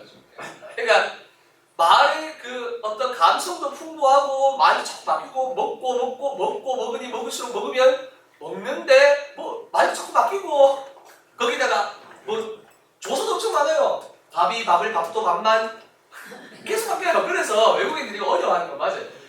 언어는 굉장히 어려운 언어에 속합니다. 근데 문자가 전 세계에서 가장 쉬운 문자에 해당하는 거예요. 우리 문자는 외국으로 판매가 가능한 상황입니다. 가지고 가서 문자 없는 나라에 자기 나라의 고유한 언어를 쓰기 위한 문자로 쓰기에는 굉장히 적합합니다. 네. 이렇게 과학적으로 예. 독창적으로 만들었는데 과학적으로 만들기 때문에 그렇죠. 네. 근데 이거보다 훨씬 내용이 많은데 짧게 설명하라고 하셨기 때문에 요 마지막 강의에 임태성 선생이 와가지고 강의할 때 그 내용을 하니까 그것만 전문적으로 하니까 또 그날 또 한번 들어보시면 될 것 같습니다. 여기 오신 분들 좀 뭐 매주 오시는 게 그렇게 편치 않으시겠지만 이 학 시작했는 거 꼭 끝까지 함께 해주셨으면 좋겠습니다. 감사합니다.